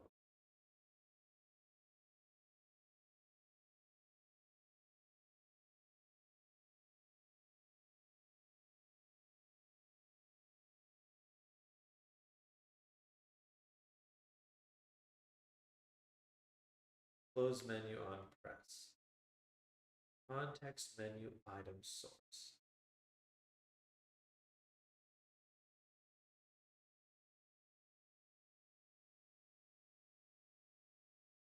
Actually, context menu is probably it.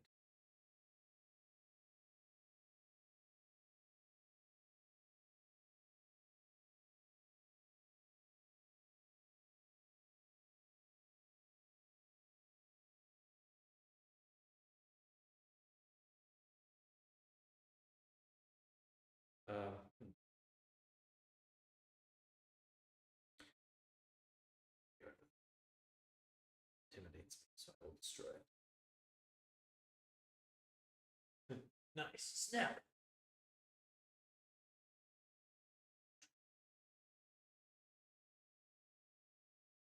Oh. That may be due to your origin. Oh, well, that's much farther away than it should have been. Interesting.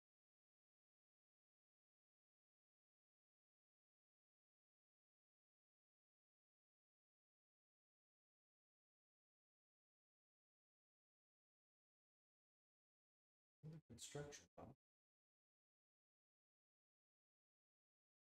Your scale is off on those.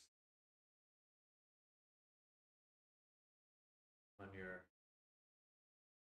your menu, so looking at the construction box, that's set.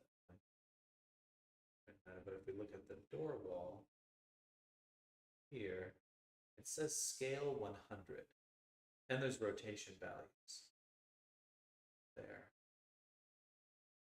What happens if I take it out? Sorry, let me duplicate it first.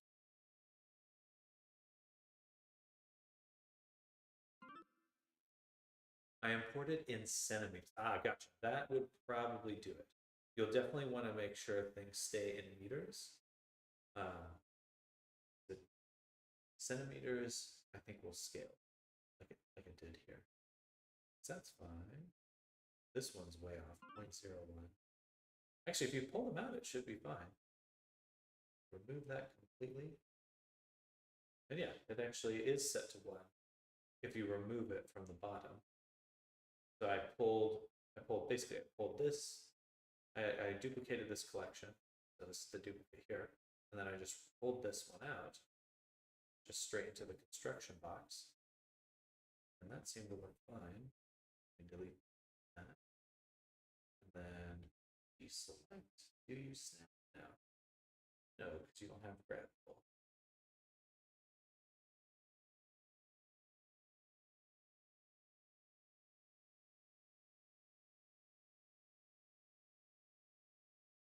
Okay. They're not snapping. Seems to be snapping farther than I would expect them.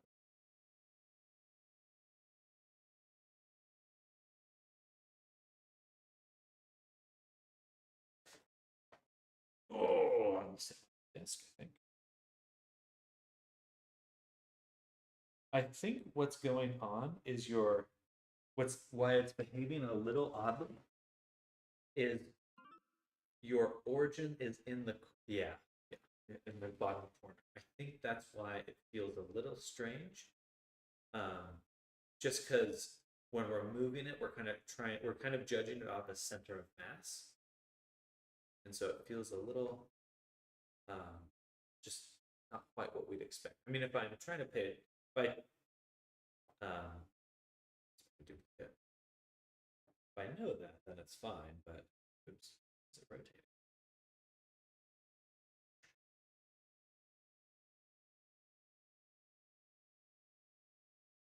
But it is hard to tell.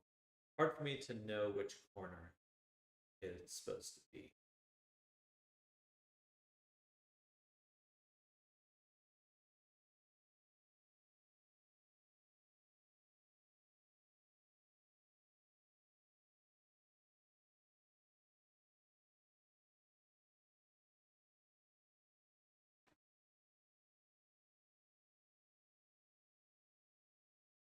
Yeah, it looks like, I think this is nesting that it did here, where it does the door wall, the root node, and then the door wall. I think there's a root node.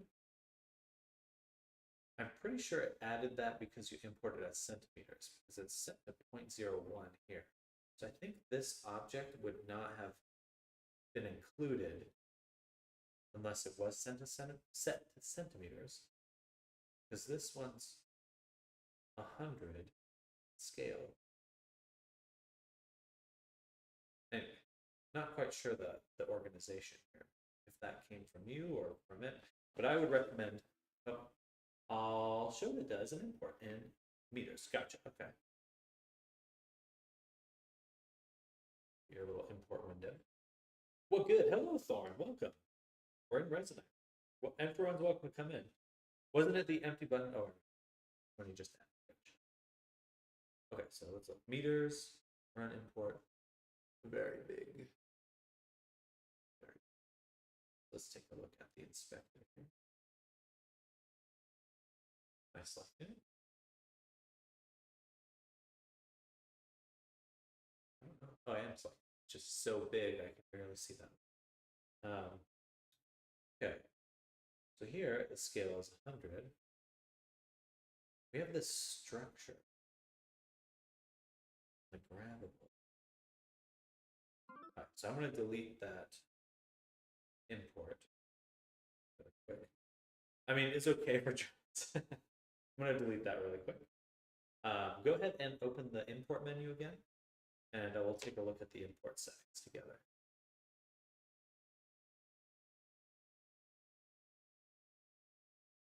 Token! Okay, so obviously we're importing a 3D model. Oh, I can't, sorry, go ahead and click that. I can't click it. Regular avatar, meters, and then open advanced.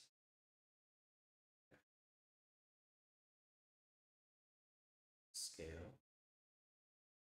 One. That's perfect. Set up IK. Let's say turn off make scalable.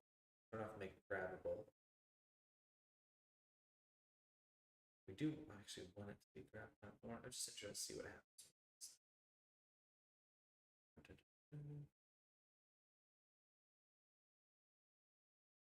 And are you importing the blend file directly? Or no, this is an FBX. Okay, go ahead and run that one more time. I'm assuming this one will still break. So huge news, I pulled a man. Hey, good for you, Thorn. Still giant. Okay. So would I try grab this? Well, I'm glad you're in a relationship, Thorn. Good news. And go ahead and import the blend file direct. Or two things. You can either import the blend file directly. I would recommend against that just because you have so many objects in there. But I would try exporting a GLTF format instead, because that Resonite does, I think, like that format a little bit better. Yeah, let's go with Thorn. Congrats! Clap, clap, clap, clap, clap. Hard to clap with controllers.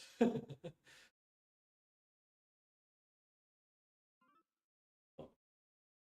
Give me a minute. Oh, take your time. Take your time, Scott. I want to fart around my little dice thing over here in the meantime.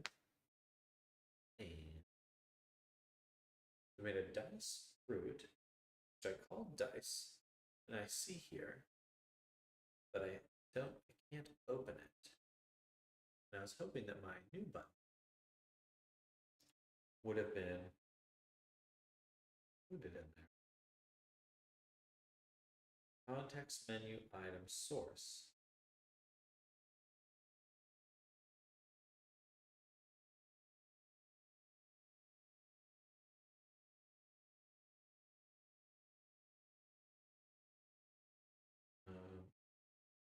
Items root.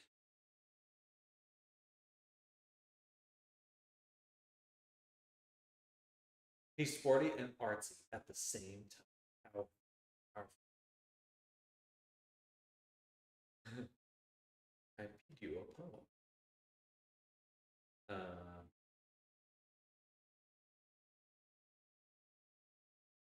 Hidden, not hidden.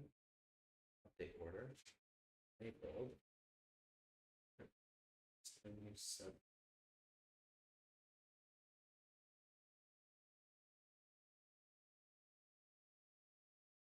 Okay, so clearly this is not right. Let me delete it one more time.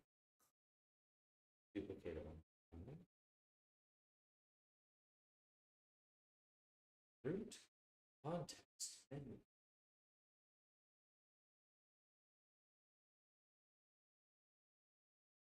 Oh, I see.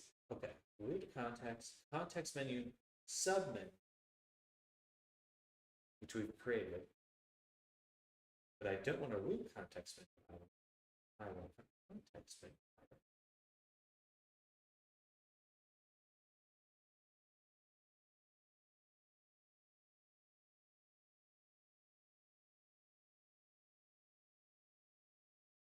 Okay, only one D100 still. Let's change the name before I forget. Ask. Good stuff.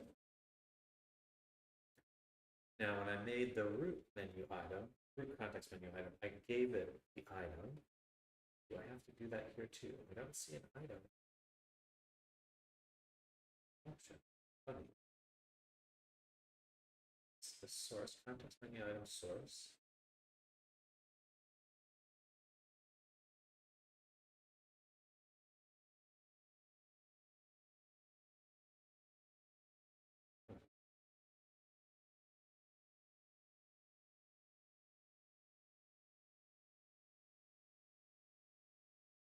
Interesting. Just say label. What label? I don't get it. Okay, delete that. And I did this a second ago, and I regretted it then, and I regret it again now.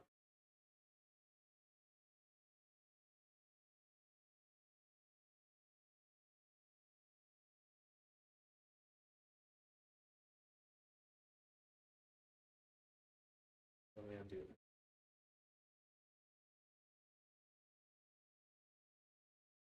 that. Okay. Boom. Duplicata.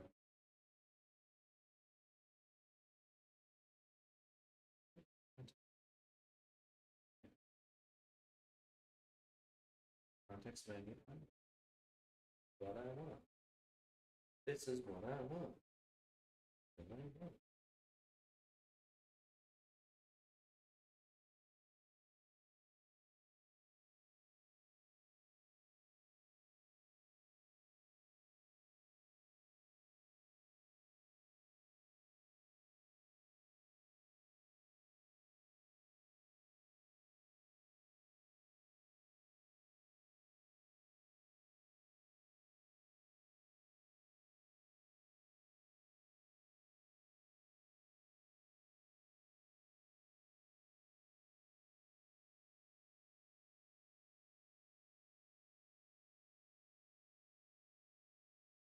What type of color is this? This is like a blue.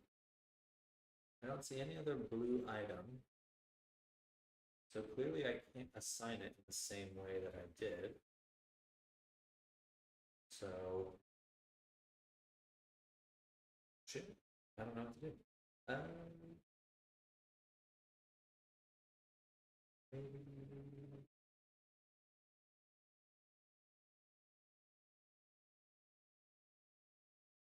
Can I just get rid of this?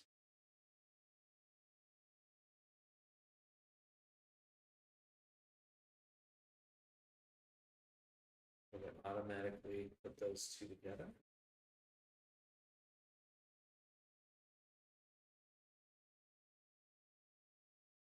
No. No.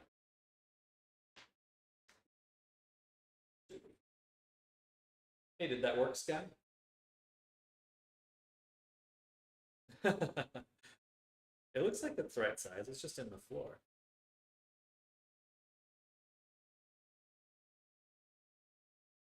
It looks like the right size, though.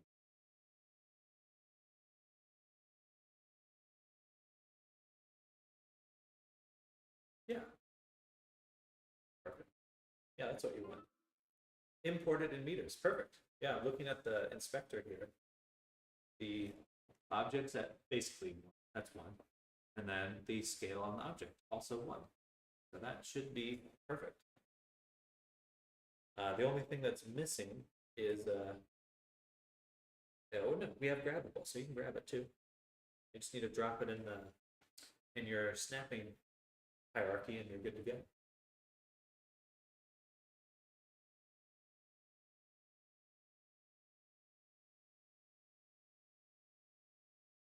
Are your tiles 5 by 5 feet or meters? They are they are 1.524 meters, which is 5 feet in meters. So we're using meters because all the game engines prefer that, but technically they are 5 feet by 5 feet.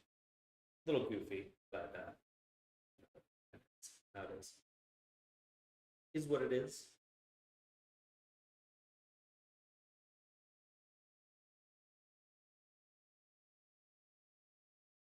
All right. Still not sure about how to bring these menus together.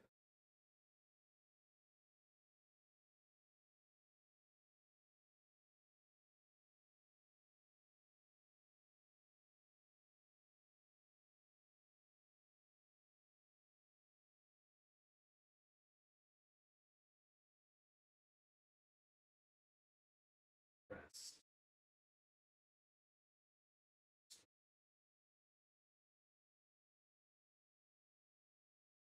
This is what I have. So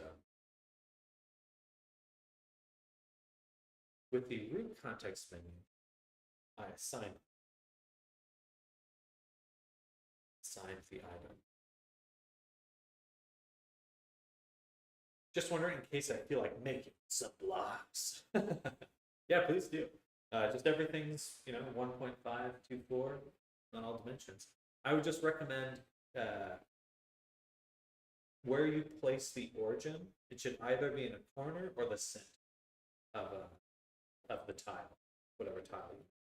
Corner is usually useful for like making like a column, and then center you want for all the other tiles.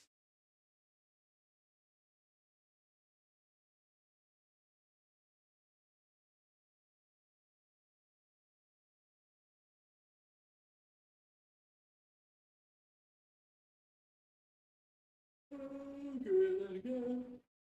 Grab this. Let's go back. Container. Grid. Data. Facets. General. Gradient search bar. Utility. Gradient dash states. It's gotta be in here. You know what? Let's take this and just delete it because I have it backed up. I'm going to make a new item.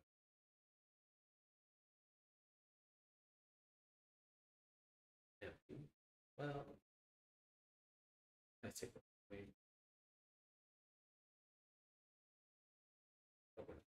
Because there's some other things that make it a tool. Grabbable. That's it, just grabbable. And having context. I think it should be. Delete it one more time. Make a new 3D model. Make a box this time. Make it down.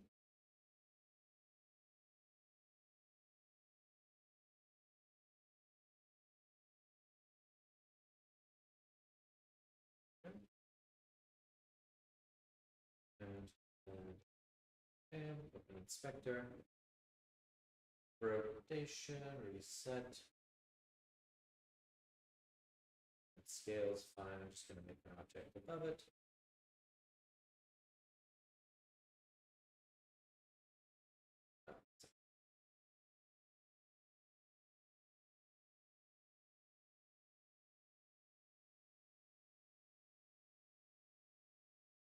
We undo parent.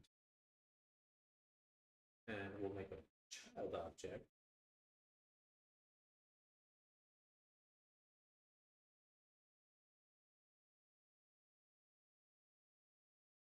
Gotta be a better way to do this.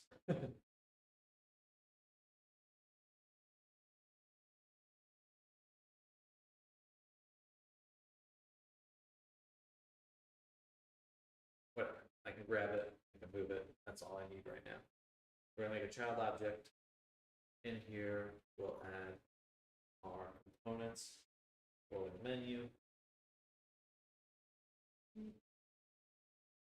And we'll make the created UI context menu. So I just want to make context menu item. I grab this. I see nothing. Okay, that's fine.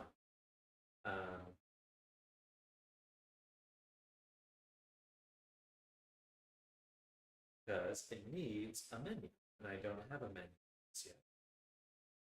So we'll make one more object. Okay. Change this to menu.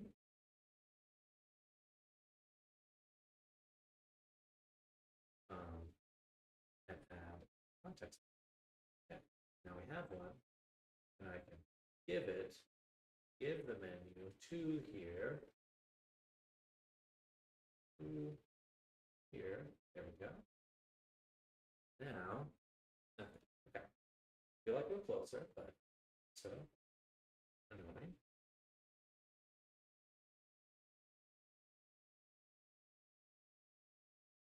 There's a context menu item, but is it a context menu item source? Okay.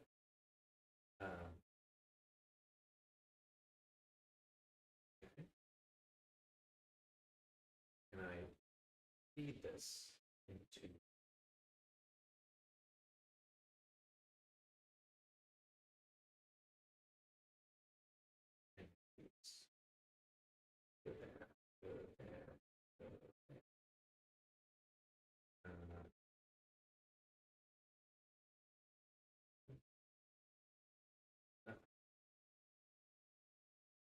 Ray, welcome.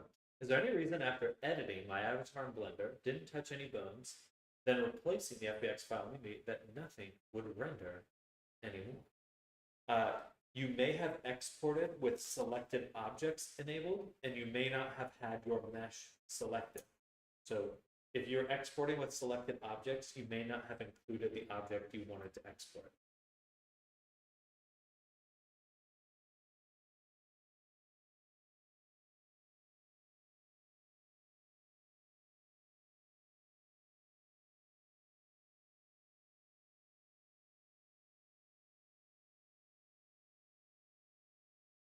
Didn't make the whole menu in here. And this is just the actual physical.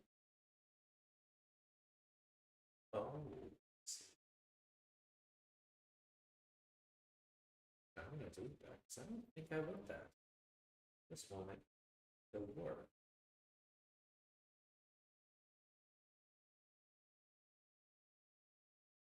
Okay. We'll try adding one more time a root context item.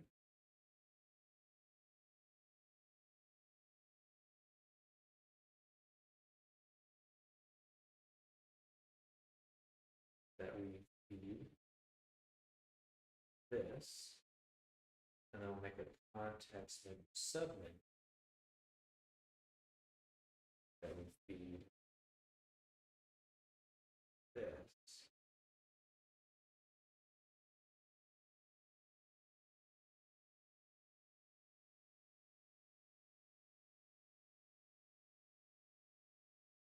My item. There we go. Okay. How do I do a screenshot again?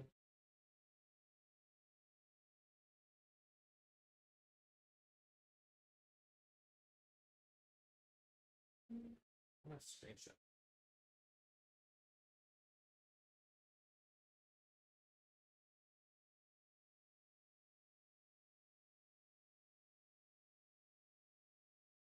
I know it's possible. That's clever.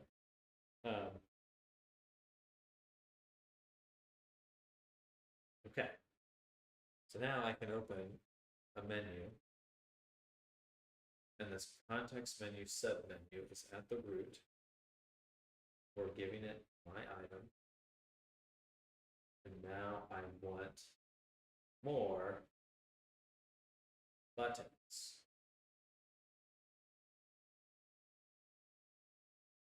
More buttons.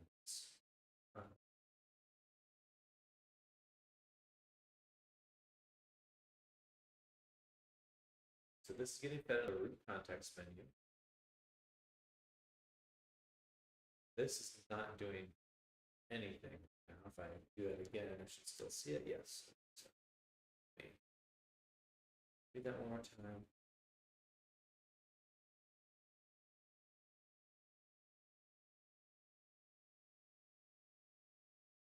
But I'm gonna delete that. But okay, now when I click it, it's not a submenu. So that is important to have this, because now when I click it, it is literally a submenu. Gotcha. Good. Can I just make more of these?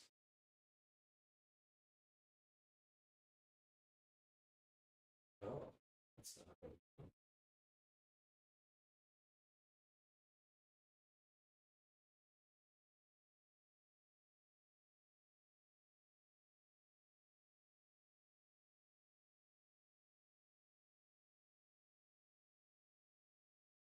So anyway, recommend that.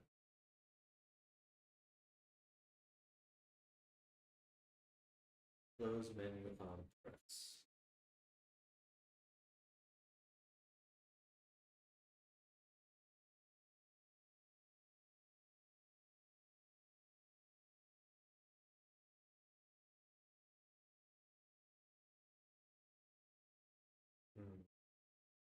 So close to figuring this out.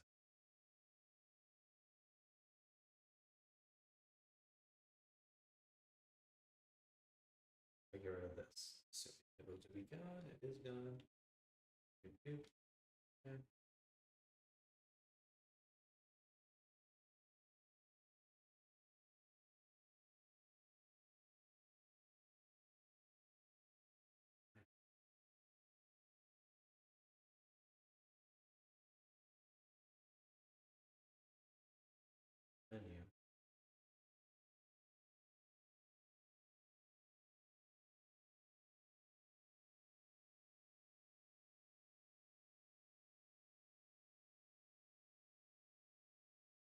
Menu is this pink color.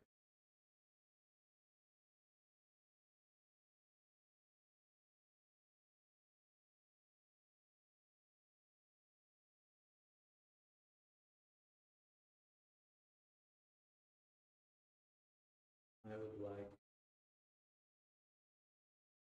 the pink color. How do I know what color these are supposed to be?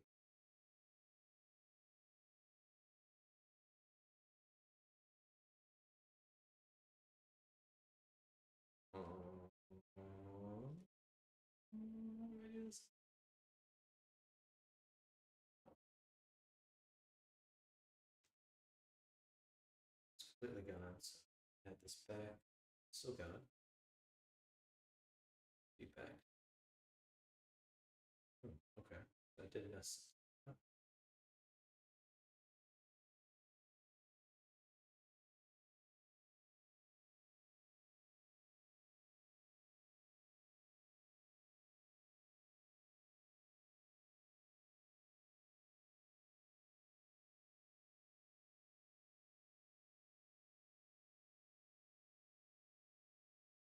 The order.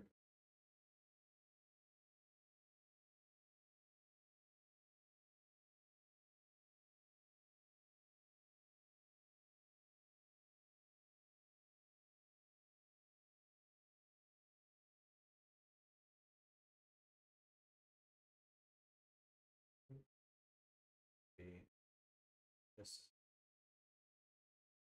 Okay, I see it again.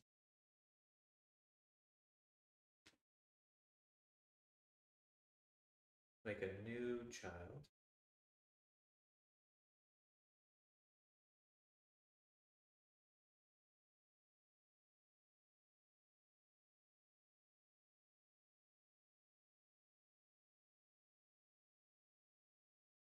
Item. Give it the context menu item.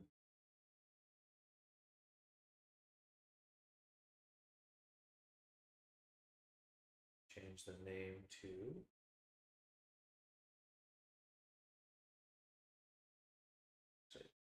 give it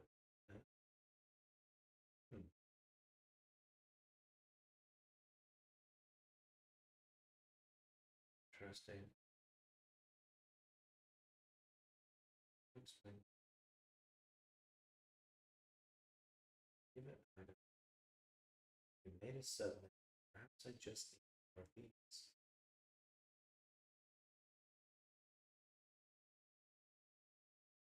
If I duplicate this, call it 2.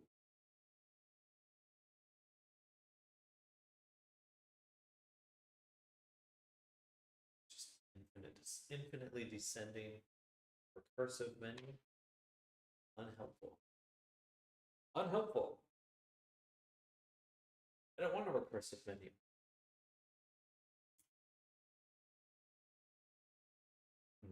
Maybe I should only work on these ones. Yeah. So close. So close to figuring it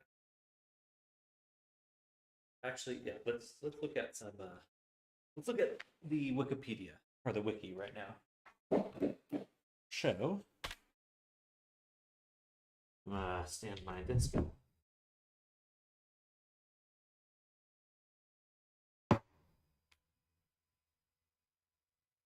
It's already 5, so I'll probably be streamed for a little bit longer and then call it.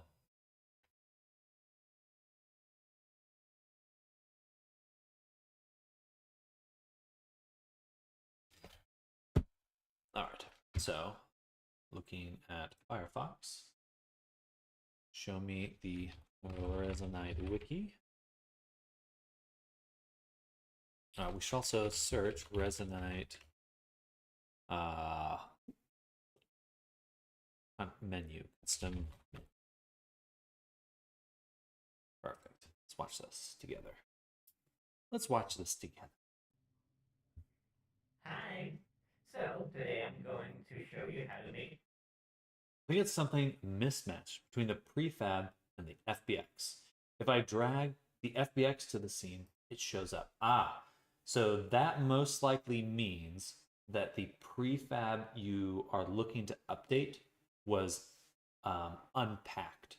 So I don't have Unity open right now, but when you're looking at your prefab, you can nest multiple prefabs inside of prefabs. So you can kind of have prefabs within prefabs. Um, and your FBX can act like a prefab too.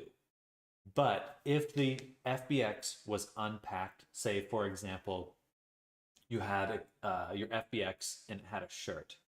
In order to remove that shirt from the character, you have to unpack the FBX inside of Unity.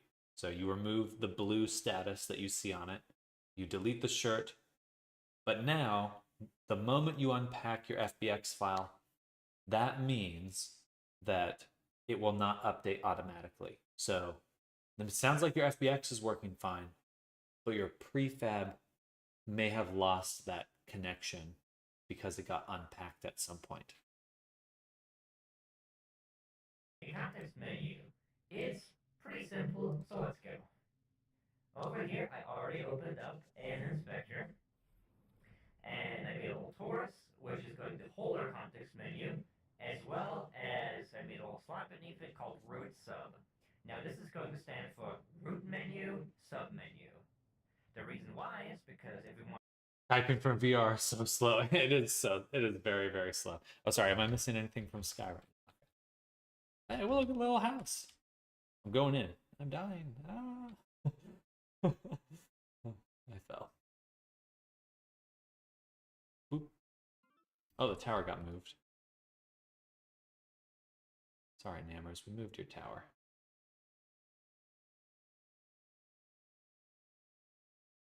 Um, looking good, Sky.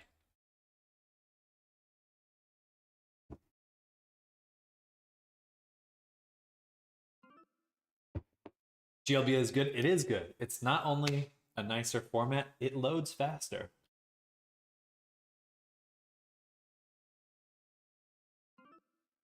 Snapping is hard. Do you still have the origin on your prefab in the corner? Or sorry, I said prefab. You have the origin. I would recommend putting it in the center because the putting it in the corner is going to make it behave in ways that feel unintuitive. Because it might be a little bit further to like another snapping point than you think it is. Because it's trying to snap between points, but if you don't know which corner it's on. Like for example, these doorways. Can you tell me which corner the origin's on here? I don't know. But if it was in the center, I'd have a very good idea of where the origin is. But what I'm saying is like once you move it a few times, you'll lose track of that really easily. And that's why it's going to behave in unexpected ways. Because if you rotate it, which happens pretty easily, it's like, okay, now which corner is it on?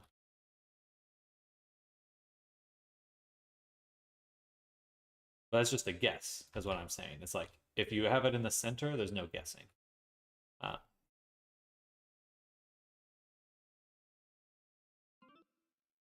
I lost it. Fair. But yeah, I would move the origin to the center for things like doorways. For things like columns, things that you want to be in the center of a tile, then you'll want to put it on the corner.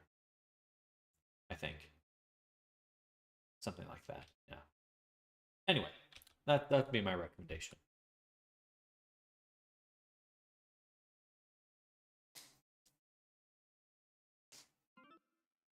Yeah. Yeah. All right, I'm gonna hop back, look at some tutorials, but I'll be back. to make a context menu on our radial here, that we actually have as it has here more folders inside of it, we'll have to first make the root context of it, which would be this thing here. Which means we make the root context of it, which would be this thing here. Gotcha.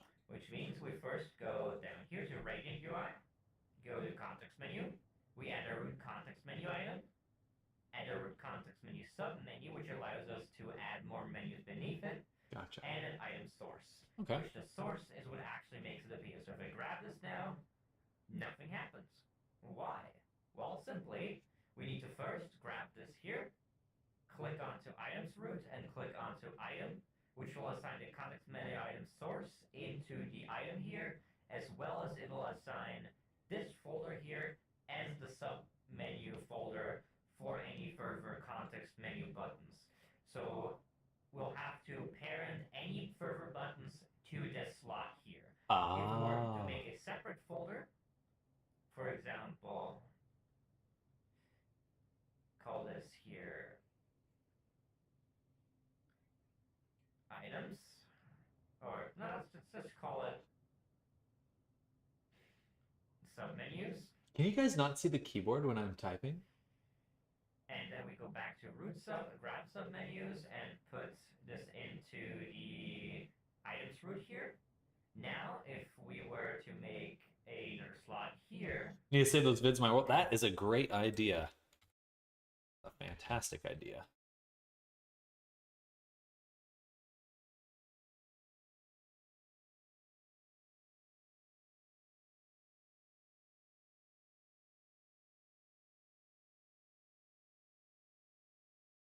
call this, for example, submenu 1, and give it again. Actually, yeah, why am I even watching this on my desktop? I could just watch it in the world. That's way easier. All right, I'm going to go to the restroom. I'll be back. We'll fart around for another 30, 40 minutes, and then I will probably end the stream somewhat soon. But I do want to figure out how to make the menu first. I'll be back, though. The Banyo calls.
And I have returned.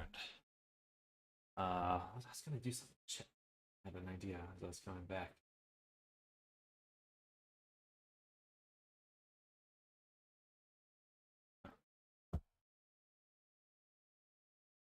Yeah, what was it? Shit. Okay, well, we'll find out at some point.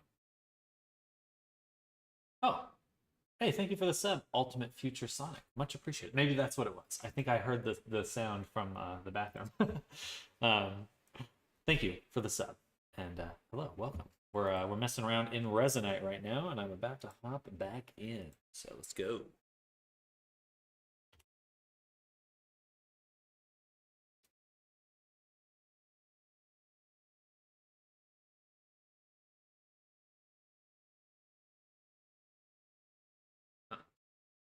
Means it really doesn't want to hook the VR back. Heading off, but thanks for the stream. See you later. Sounds good, JW. Enjoy your day. Thank you for hanging out. Have a good one. Bye-bye. I'm changing origin points to test. Noise. Noise.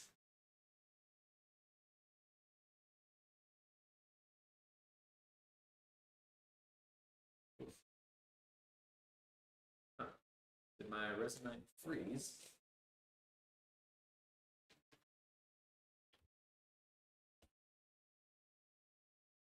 Seems to have lost connection.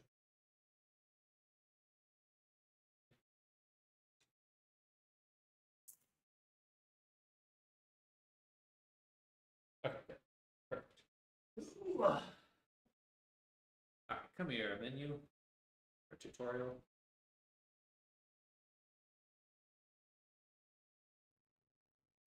Hi. So today I'm going to show you how to make a context menu. It's pretty simple, so let's go. Over here, I already opened up an inspector. I think we're going to take a break and maybe research this later. At least I have the fitted clothing item if I have to start over. Well, good. Wishing you well with getting that figured out, Ray. Definitely send some screenshots in the Discord if you continue to run into trouble. So center bottom. Yes, yes. So, yeah, if I was, wish I had my brush. Oh, here we go. This guy's right here. I would put it right in the center on the bottom. There. Or in the middle here or something like that. But definitely right in there. So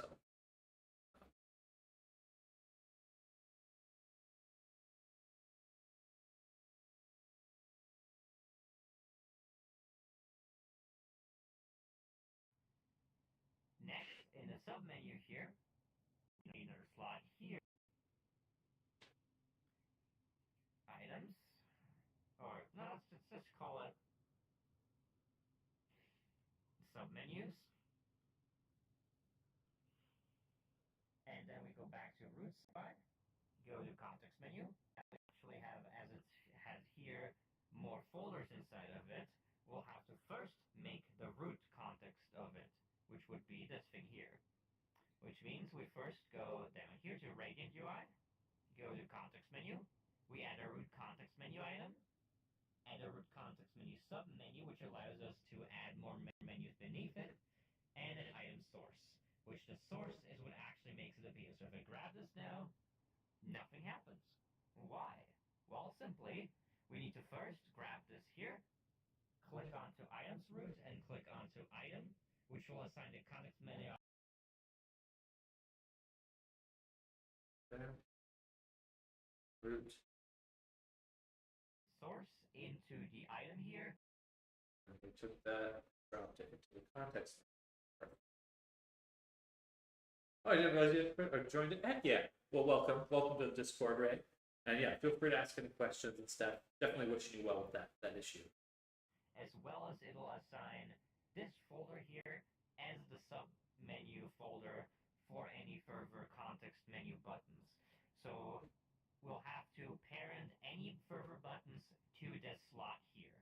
If we were to make a separate folder, for example, So we just have to make it another child object.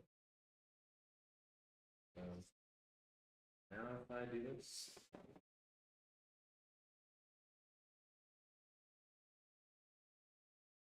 that don't seem quite right. Okay. call this here items, or no, let's just call it submenus. And then we go back to root sub, grab submenus, and put this into the items root here.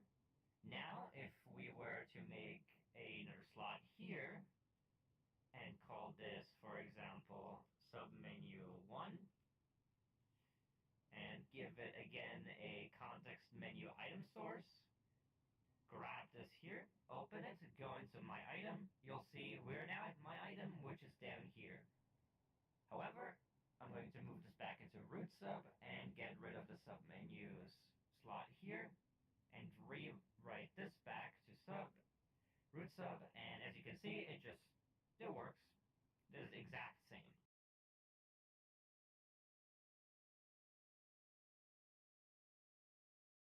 So he added, so they added a context source.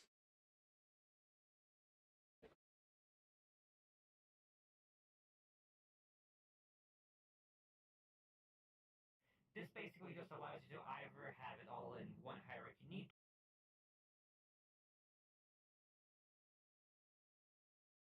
or split it apart however you want. Now, we'll rename my item here, the root in the root sub, just to root. grab this, we can see it's now called root.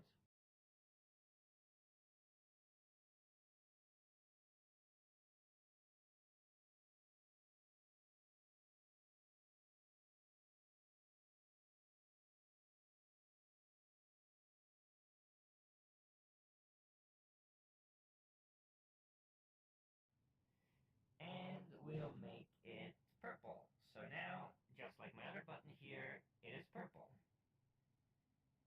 Next, in the submenu here, we're actually going to quickly set something up that is helpful, which is we're going to... Oh, actually,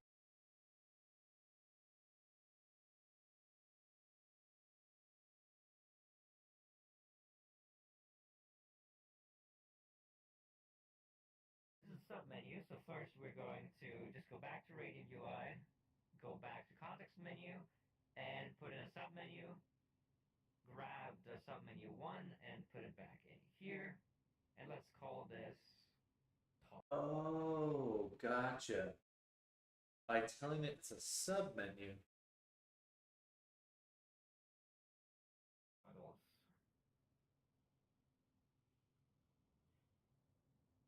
And I'll also...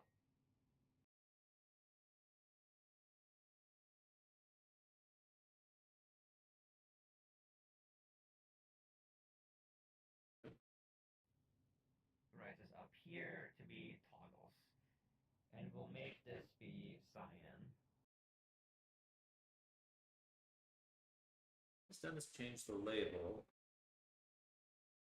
Everything's nested. Next, I'll make another slot here, which I'm going to call button 1. Give it an item source. And then I'm going to go back, back,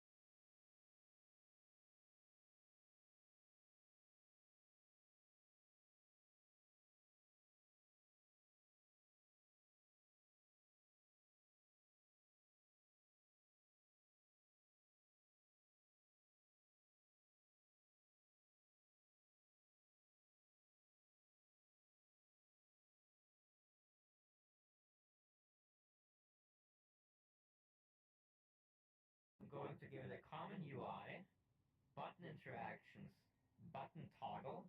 This is going to allow us to toggle stuff. I made a tutorial on how these specifically work. And it's also in the folder, an example. This one is not only given the source.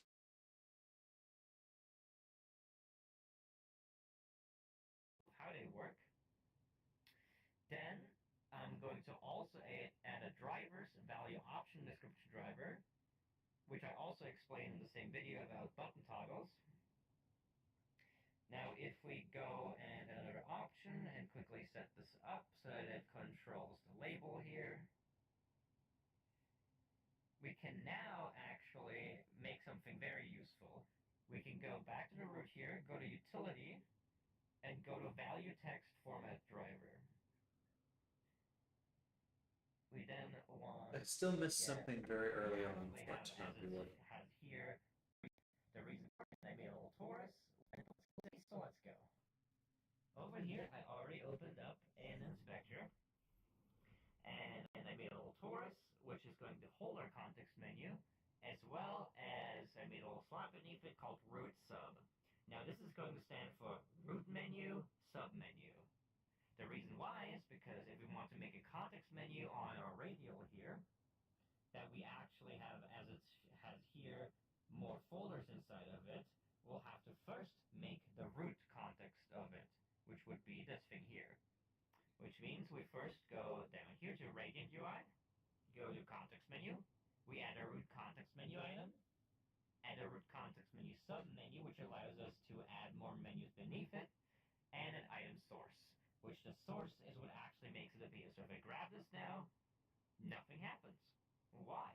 Well, simply, we need to first grab this here, click onto items root,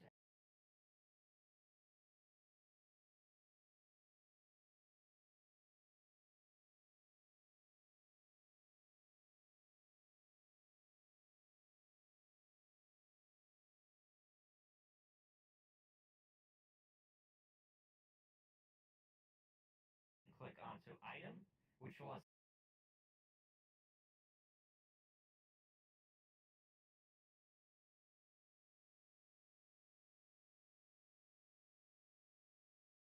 first grab this here,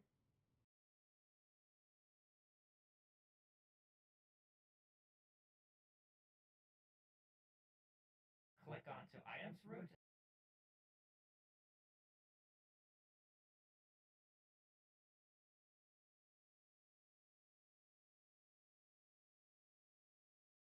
I had it at the topmost object. This time I assigned it directly to the same main one. and click onto item, which will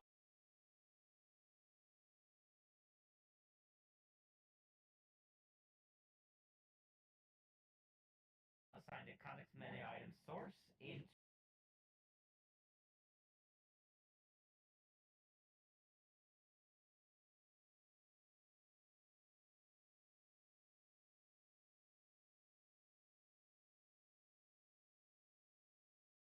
the item here, as well as it'll assign this folder here as the sub menu folder for any further. Oh, because I had it at the top, it was opening it like a submenu. Like this was one of the options. So, gotcha. But now I'd want to make my children. Context menu buttons. Gotcha. Okay. So we'll have to parent any further buttons to this slot here. If we were to make a separate folder, for example, call this here items, or no, let's just call it submenus. And then we go back to root sub, grab submenus, and put this into the items root here. Now, if we were to make another slot here and call this, for example, submenu 1, and give it again a context menu item source,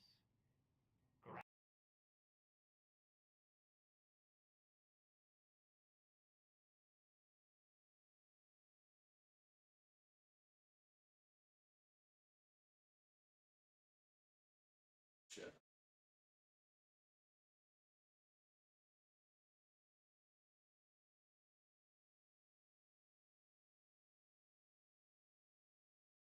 Cool. I think we figured it out. at this here, open it, go into. So let me repeat what my understanding loud so I can actually remember. So the submenu right here, we need these three items in order to make the submenu. Item source, item source is what gives it the actual item. This puts it on the root, and then this lets us know it's a submenu. The trick is that the submenu is, by telling it that it's a submenu, we're actually looking for these child objects. What's up, Sky?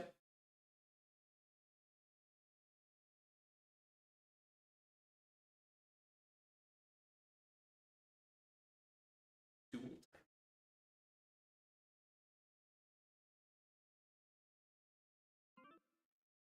Snapping is worse. It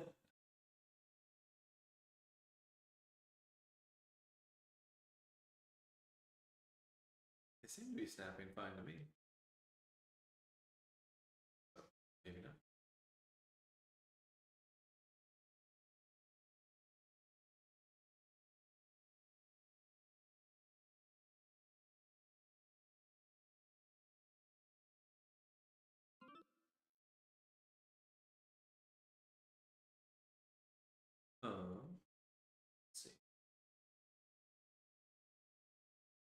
that's definitely wrong right there.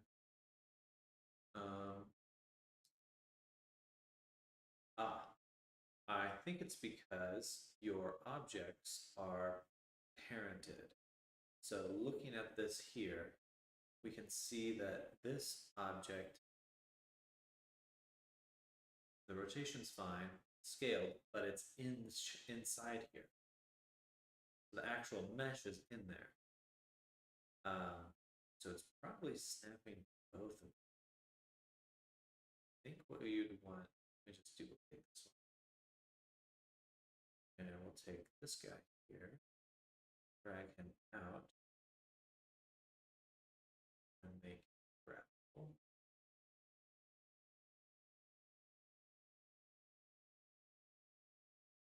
Okay, so now just this one graphical. When I do this, I can't move them anymore. That's the grabbable component here. So that's what's missing in making them grabbable.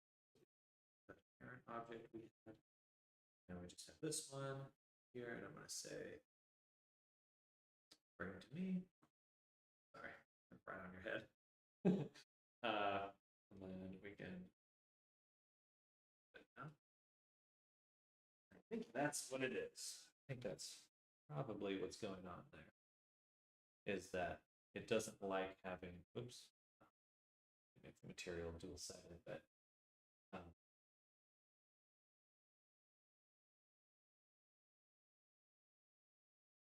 rotating.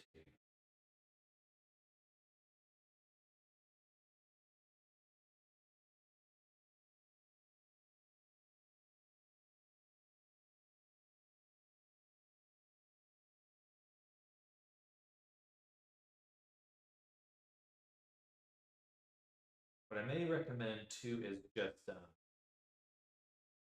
duplicating things from, because it's hard. It's easy to lose track of what something's supposed to be like when, or how it's supposed to behave when you're just dealing with one object. It's kind of non-intuitive that way, I would say. But it looks to be working now.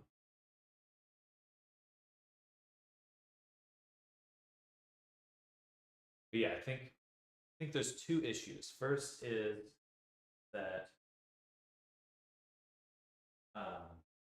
just not having enough to know what's happening, to have that visual context. Gonna head off. Oh, enjoy your day. Enjoy your day, Arctic. Thank you for hanging out. This chair. And then but enjoy your day. Snacks and a movie. Have a nice rest of your day. See you tomorrow. Bye. I have a keyword again. How do you add component? Yes, so this here is in this menu right here. So when you want to add a component, you just click it and you'll get a new menu. The trick is knowing where things are, and this is actually one of the bigger problems with Resonite right now, is that this is not searchable. Not searchable. I'm sorry. Nicely. Just looking at the construction box. But for the grabbable, what you're affecting with grabbable is the transform, position, rotation, scale of an object. So that's what you want to think of when you're looking for grabbable. It is in the transform category, interaction, grabbable. And you have a few settings there. Yeah, if you just put grabbable, that will add it. So you don't want to add it to, right now we have the construction box selected. That would get funky. But yeah, so if you wanted to change your, let's say your floor here, we'll go ahead and bring it to us. Oh. Did we? Did we bring it to us? Maybe it just moved the parent. Oh yeah, it did. That's probably what it is. I think there's some mismatch between the parent object and the child object. So we'll move this over there. Okay, and then if we wanted to get it prepped, we'll just take it out, drop it there, delete the parent object, and now that we have just floor tiles, we can see there's no grabbable. You go have to add it there. Double click grabbable. bam, and it drops it on, and now it should move. Okay.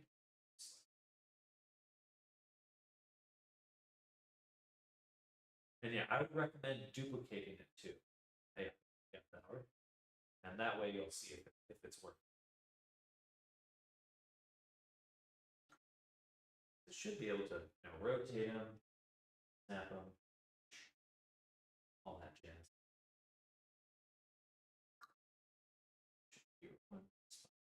Ah, is this still on the corner? Yeah, corner ones are hard to make a line.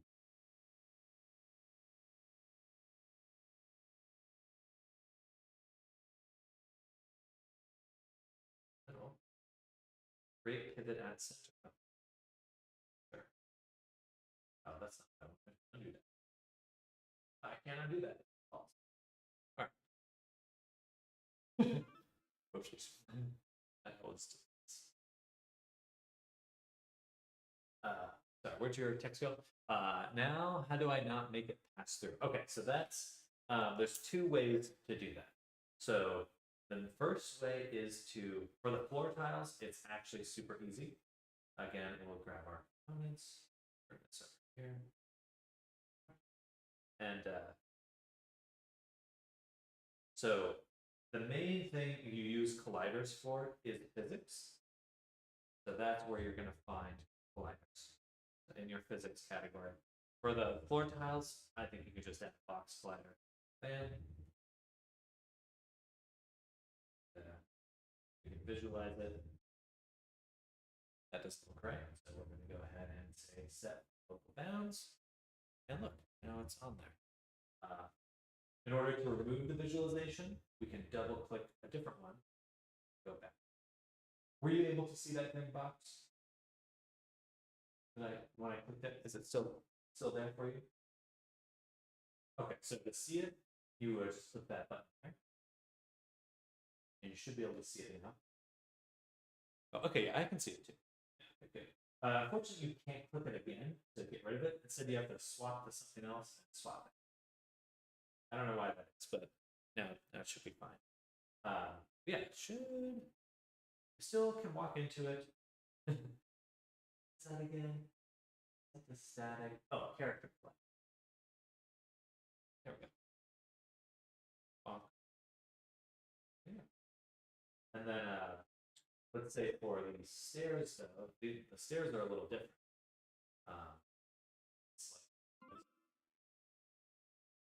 What did it rotate? Oh, you're right. Or no? I don't think it rotated. Oh, because you can rotate it however you want. So that's the nice part about the snipping is that you can rotate it. Yeah, I think that allowing the rotation is very useful for making these kinds of tiles because then you can reuse pieces and all that jazz. But for the stairs, we have a slightly different problem. Yeah, actually, this one. I want this one, I think. Yeah, it's this one. Okay. So in order to do this one correctly, oh, they already have mesh colliders. My goodness. So all you have to do here is make sure that for your mesh collider for the stairs, you just want to turn that on. Oh, sorry, I can't see your message. I shall fix all bounding and stuff, then save it. Gotcha. Okay. So again, just want to turn on character collider and then set this to static. Static usually means it's in place. Flag there, but yeah, now you can climb them. Yeah. Mesh colliders are more expensive. Generally, you want to use things like box colliders. So these here, the box collider, capsule collider, cone, anything that's a shape, like a very specific shape, that means it's very optimized. So generally, you'd want to use those for the most part. And then for like our character here, we would make like a sphere collider, capsules for all the joints and limbs and stuff. A mesh collider just gets really expensive because it's like not optimized, I guess. So generally, if you can get away with a primitive, use those, and if not, mesh colliders. Fine, you just don't want a bunch of them.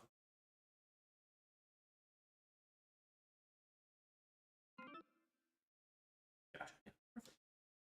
Perfecto. Hey, no problem. Yeah, good job, good work. It's good to see it all coming together. Oops. Let's click around.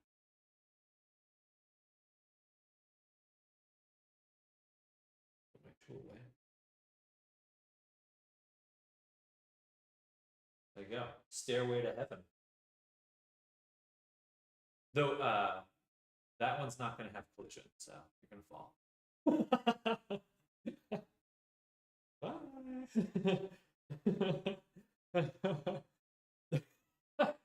Wow, the timing on that could not have been better. I should clip that. Can someone clip that? That's amazing. That was hilarious. So yeah, you'll just want to make sure that you're duplicating this guy, the one that already has it, and then you'll be good to go. And yeah. Oh well. Round two. All right, good step. And I figured out my submenu thing, so that's good.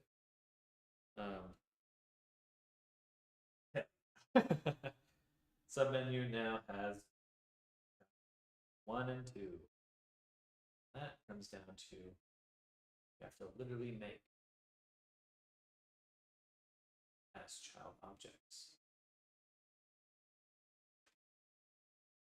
Now, I suppose you could make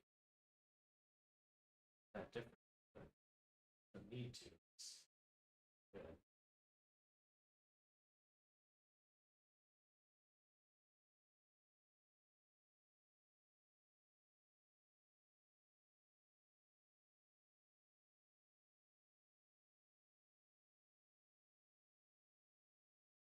Two. Okay. So the order does matter. I have to remember that. Order does matter. And another tile without colliders. Yeah. You're welcome to leave your stuff in. I mean, it's up to you. I don't mind this space getting busy because it looks cool. I kind of like the games. But I think it is time for me to head out. Alrighty. This is where we go. Okay. But yeah, I think I'm gonna head out for now. I gotta go do some chores, get my run in. But fun hanging out. So moving back this bump. Oh, and we'll catch you later. Good work. It's cool to see your modules and tiles coming together. We're gonna make a lot of cool stuff. Yeah. But definitely enjoy your day, and we'll be catching you tomorrow. I'll be streaming the rest of the week. So we'll be up to no good tomorrow. Very cool too. Thank you. Thank you, Scott. Enjoy your day. See you tomorrow. Bye. And actually, let me make sure to remember to save the world before I leave this time. I keep forgetting to do that. First session. Save world, save changes.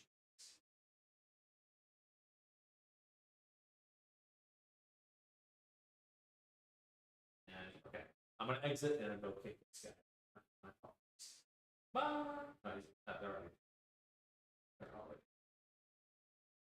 All right, y'all. Thank you, everyone, for hanging out with me today. It has been a good day. Always energizing to work on Resonite stuff because, man, it just tickles my brain, gets that dopamine going. But it is time to end the day. I'm repeating myself. I know, a little frazzled here. But for everyone that's just subscribed today, there's actually a lot of follow and subscribes today. Thank you. Thank you for hanging out. Thank you for checking out what I'm up to. And for everyone that is lurking, the usual regular chat, regulars, what's the right word for that? The cool club. We'll see y'all tomorrow. I do want to plan for having like a big stream this Friday. My plan would be to do like 1 hour creating a world and then another hour or two doing a role play for that world this Friday. So I'll make a post for it in the Discord. Definitely keep an eye out for it if you're interested in doing that. And let me do. There we go. Yeah. But other than that, thank you again for hanging out. I'll see you all tomorrow, and enjoy the rest of your evening, day. Sky, Snardum, thank you for hanging out. Arctic, Ray, everyone that's been lurking. Much love to all of you. Catch you tomorrow. Bye, everyone. Bye. Bye.